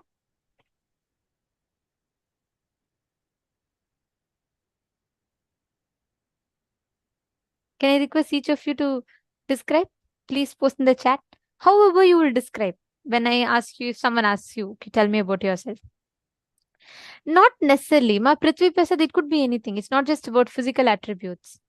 Just how you would define yourself. It could be even, sometimes you may even describe yourself based on your physical attributes, or sometimes it will be the qualities. Each of you might have a different, so I cannot give like a template. But if you were to describe yourself to someone, let's say someone has not seen you and you have to describe yourself to them, or someone does not know about you. Okay, my Jenny Tran has posted. Come on, everyone. Everyone is laughing as if you're asked to write an exam. Come on, you're all just going to describe yourself. Don't get scared. Just post however you would describe yourself.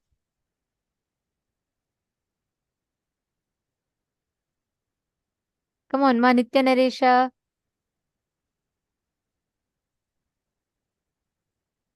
If someone asks you about yourself, fearful, unfriendly, okay, and come on, everyone else. Ma Tatiana, Ma Geetanjali, Ma Jnana Pradayini, Ma Nitya Prema, Ma Susan, Ma Grazina Maria. Every one of you post. How will you describe it? How will you describe yourself?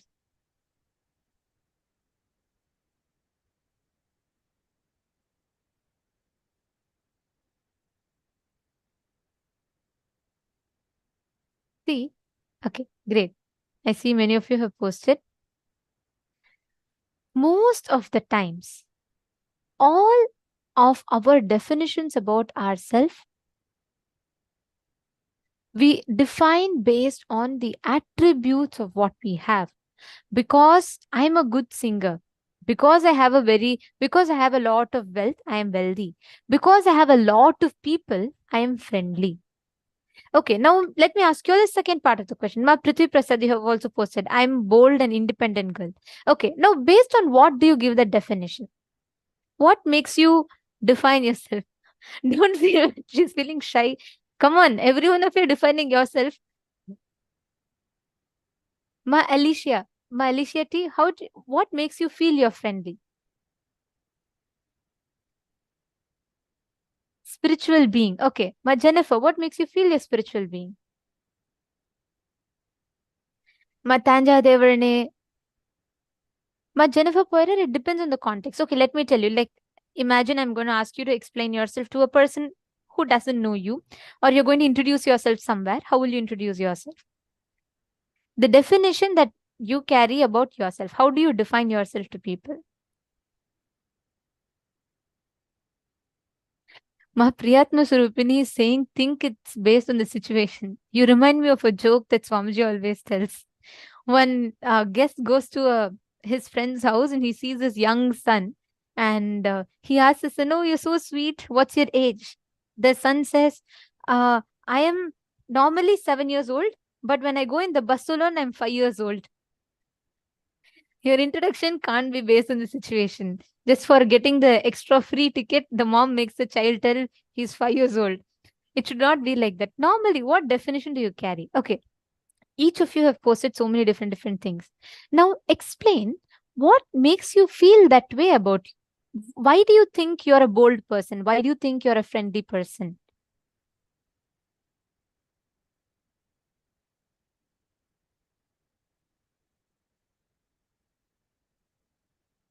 Correct. Okay. So since Ma Prithvi Prasad has posted first, I'll just read out hers itself, if you're okay, Ma.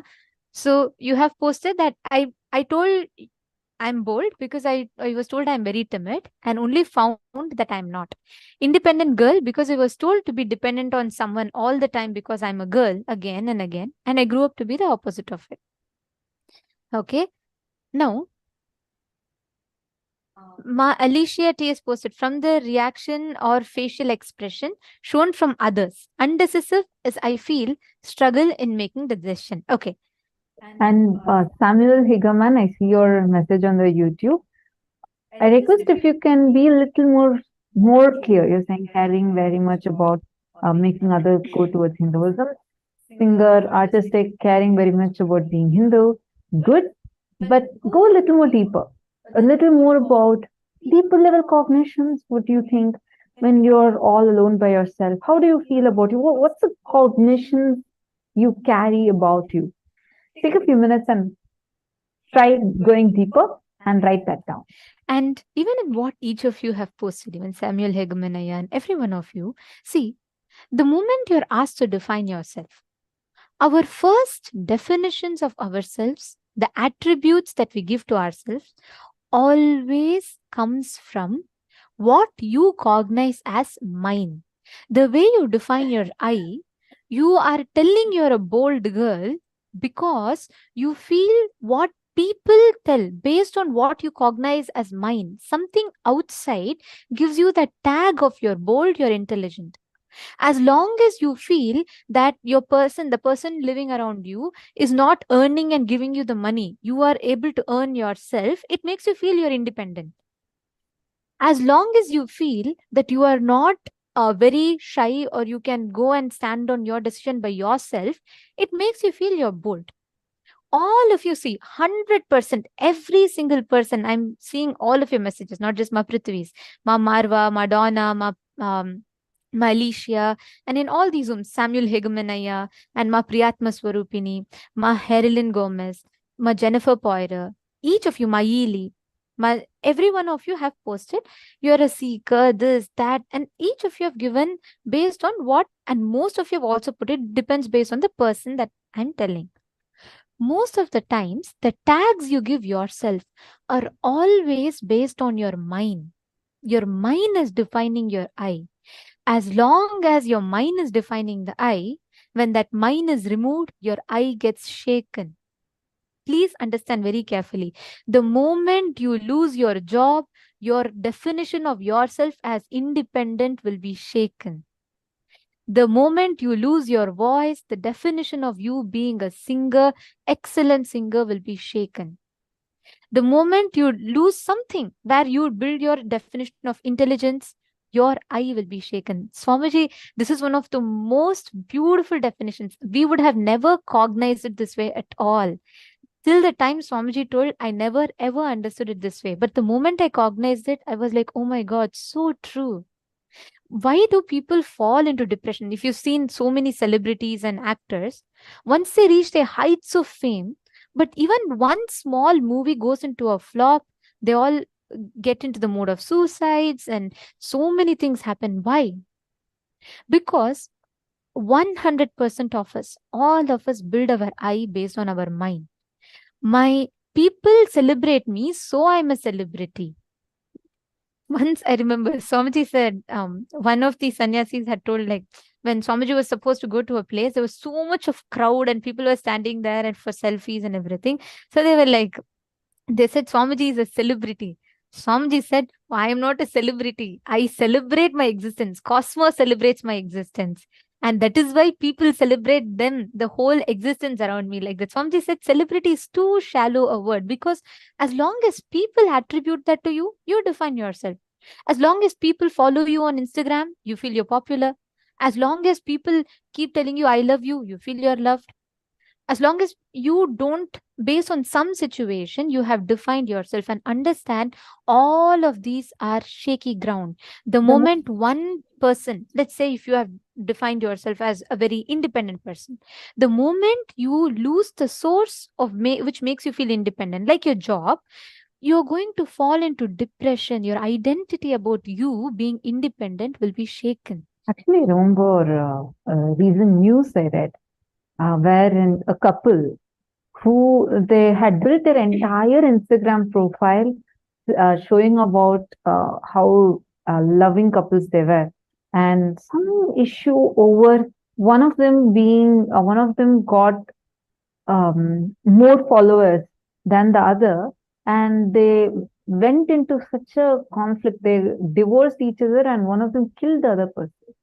So it's like, so the kind of, I know, I was shocked. I couldn't even believe that, like, is it even possible? But unfortunately, when we are grounding ourselves on such shaky ground, you see, here's where mind is forming the I. When they feel, as long as their relationship was defined based on their relationship, it was all good. But when that mind changed to how they project themselves, based on the likes they're getting on the social media platform, based on the number of followers they're having on a social media platform, then that became their source of mind, meaning feelings is mind. And from there, when they started building their identity, I, when this mind was shaken, it led to them doing something so cruel, something unthinkable of. Understand, this is extreme. But unfortunately, in our life, in many areas, we take such extreme decisions, fall into extreme, we just crash down on extreme levels when the ground on which we are grounding ourselves is shaky. How many of you have seen kids playing with these cards where they build like a pyramid? You take these playing cards, you stack it up. It's like you get certificates. Oh, I'm a good mother. I'm a good sister. I'm a good daughter. I'm a good friend. I'm a good colleague. I'm a good brother. I'm a good husband. I'm a good wife. You get these certificates from your spouse, from your father, from your mother, from your boss, from your colleague, from your friend. You collect all that and build an identity of yourself and make a beautiful pyramid structure with all those playing cards. You get all these and make it. What will happen even if one fellow just pulls one card out? You just collapse. Like the whole thing just collapses. Am I right? I mean, see, that's how Swamiji will say, right? Like, you just, if, like, we are so unstable. Even if one smile doesn't come from your spouse, enough. You go through 100 times divorce messages in your head. You go through again 200 times patch up, and you go through so much of a thing. Just even not even a smile. Just one message didn't come from your spouse. As soon as you sent a message, poor guy would have been stuck in traffic or been talking something else there. But see, that's what happens when we are grounding ourselves. I'm just giving that as an example for fun, but we need to map it in our lives in different dimensions and see. Like all of us do that. We need to understand how the ground on which we are grounding ourselves is too important. It's quite shaky. How many of you are actually seeing when you all posted the definition of I? How many of you are seeing it is derived from because of something external? How many of you are understanding that your I is defined by the mind? Can you all post the chat? How many of you are catching it?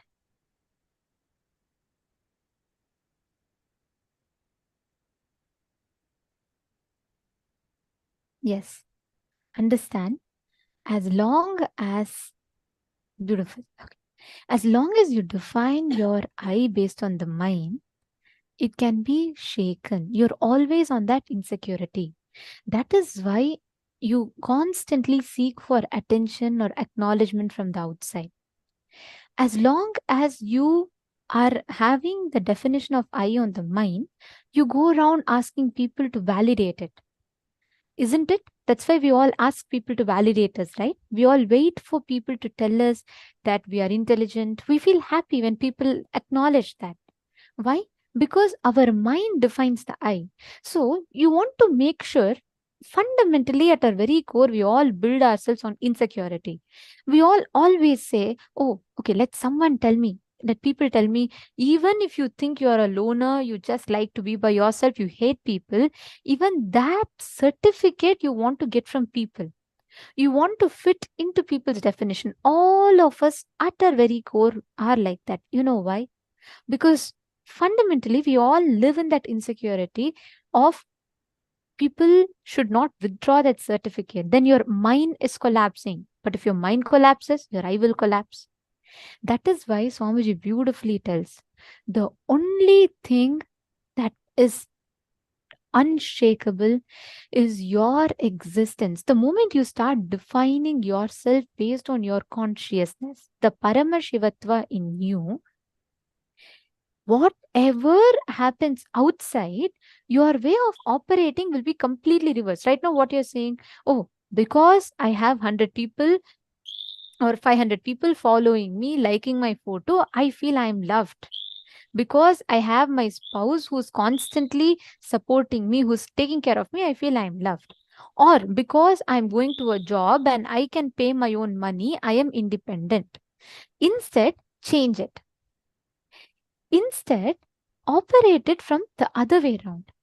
Because you are Paramashiva, who is love in itself, you are overflowing with that love. Whether someone from outside is adding to it or not, your existence of love is not touched. Understand, it is not some motivational thinking. It is not some positive thinking. These are all facts. Unfortunately, society only teaches us temporary motivational thinking, positive thinking, and all that. It's a crap because that is not really going to help you. 5 minutes it'll give you motivation. After that, what happens? Again, you fall back into the same thing. Consciously revisit. Each of you see, so many things of yours defines your I. That ego is a self-beating mechanism, the stick with which you constantly beat yourself. You keep putting yourself down. It's not just for giving the good definitions, even the bad definitions. And many times, based on your ups and downs, your I gets shaken also. That is why you go through so much of confusion and chaos inside of you. Every time you decide your I based on the mind, you are putting your leg on the slippery rock. What in Tamil it's called a sarukku pare. Means you just put it and you will slip. And we are standing on that and expecting stability. How will there be any stability? Just look into your life. Can each of you pen down what are all the I that you're defining based on the mind? It is not just good things, sometimes even bad things, because people don't like you. You feel people don't like you. You feel that I am lonely. Just because people didn't appreciate your creativity, you feel I am unintelligent. Or just because you're getting enough money, you feel you are wealthy. All of these definitions that you've given yourself based on outside situations. Can each of you write down? Revisit, look back, contemplate on all the associated decisions of mind based on the I. Please pen that down.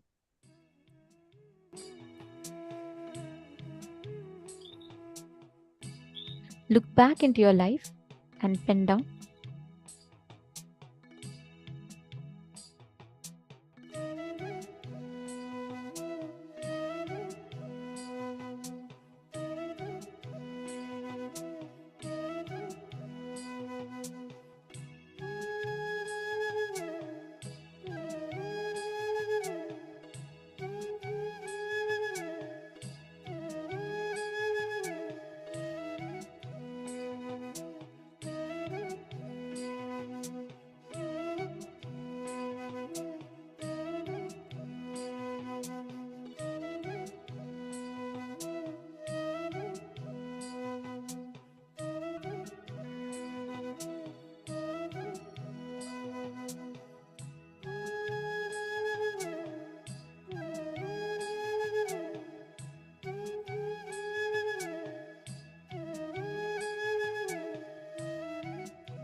each time that you have defined your I based on the mind,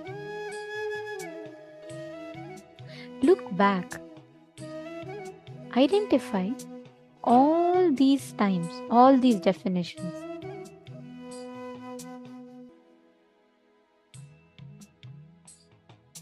Now, all the perceived parts of you, all the declarations and decisions that you have made about you based on your mind, consciously replace it from the other way around. Define yourself. Because I am Paramashiva, I am blissful. Because I am Paramashiva, I am love itself, so I am loved. Every part of definition that you have given, rephrase it from the powerful cognition of you being Paramashiva. Revisit all the definitions you've written down now and define each of them with the cognition that I am Paramashiva. I request every one of you to pen down.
Yes.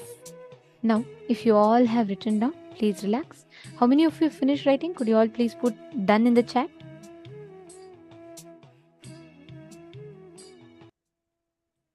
Yes. Have you all finished writing? Please could you all put done in the chat if you're all done? Do not skip this exercise. It's a very, see, today all of you are learning about being your own boss. So this is a very, very important session which will set the fundamentals for you to learn, for you to understand this. How many of you are still writing? Looks like some of you are still writing. How many of you are still writing?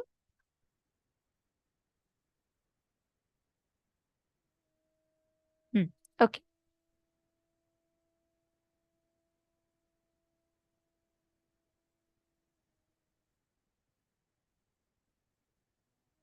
Ma Jayanti is still writing. Okay, Ma. I request you to finish a little faster. Oh, Ma Susan is also still writing. Okay.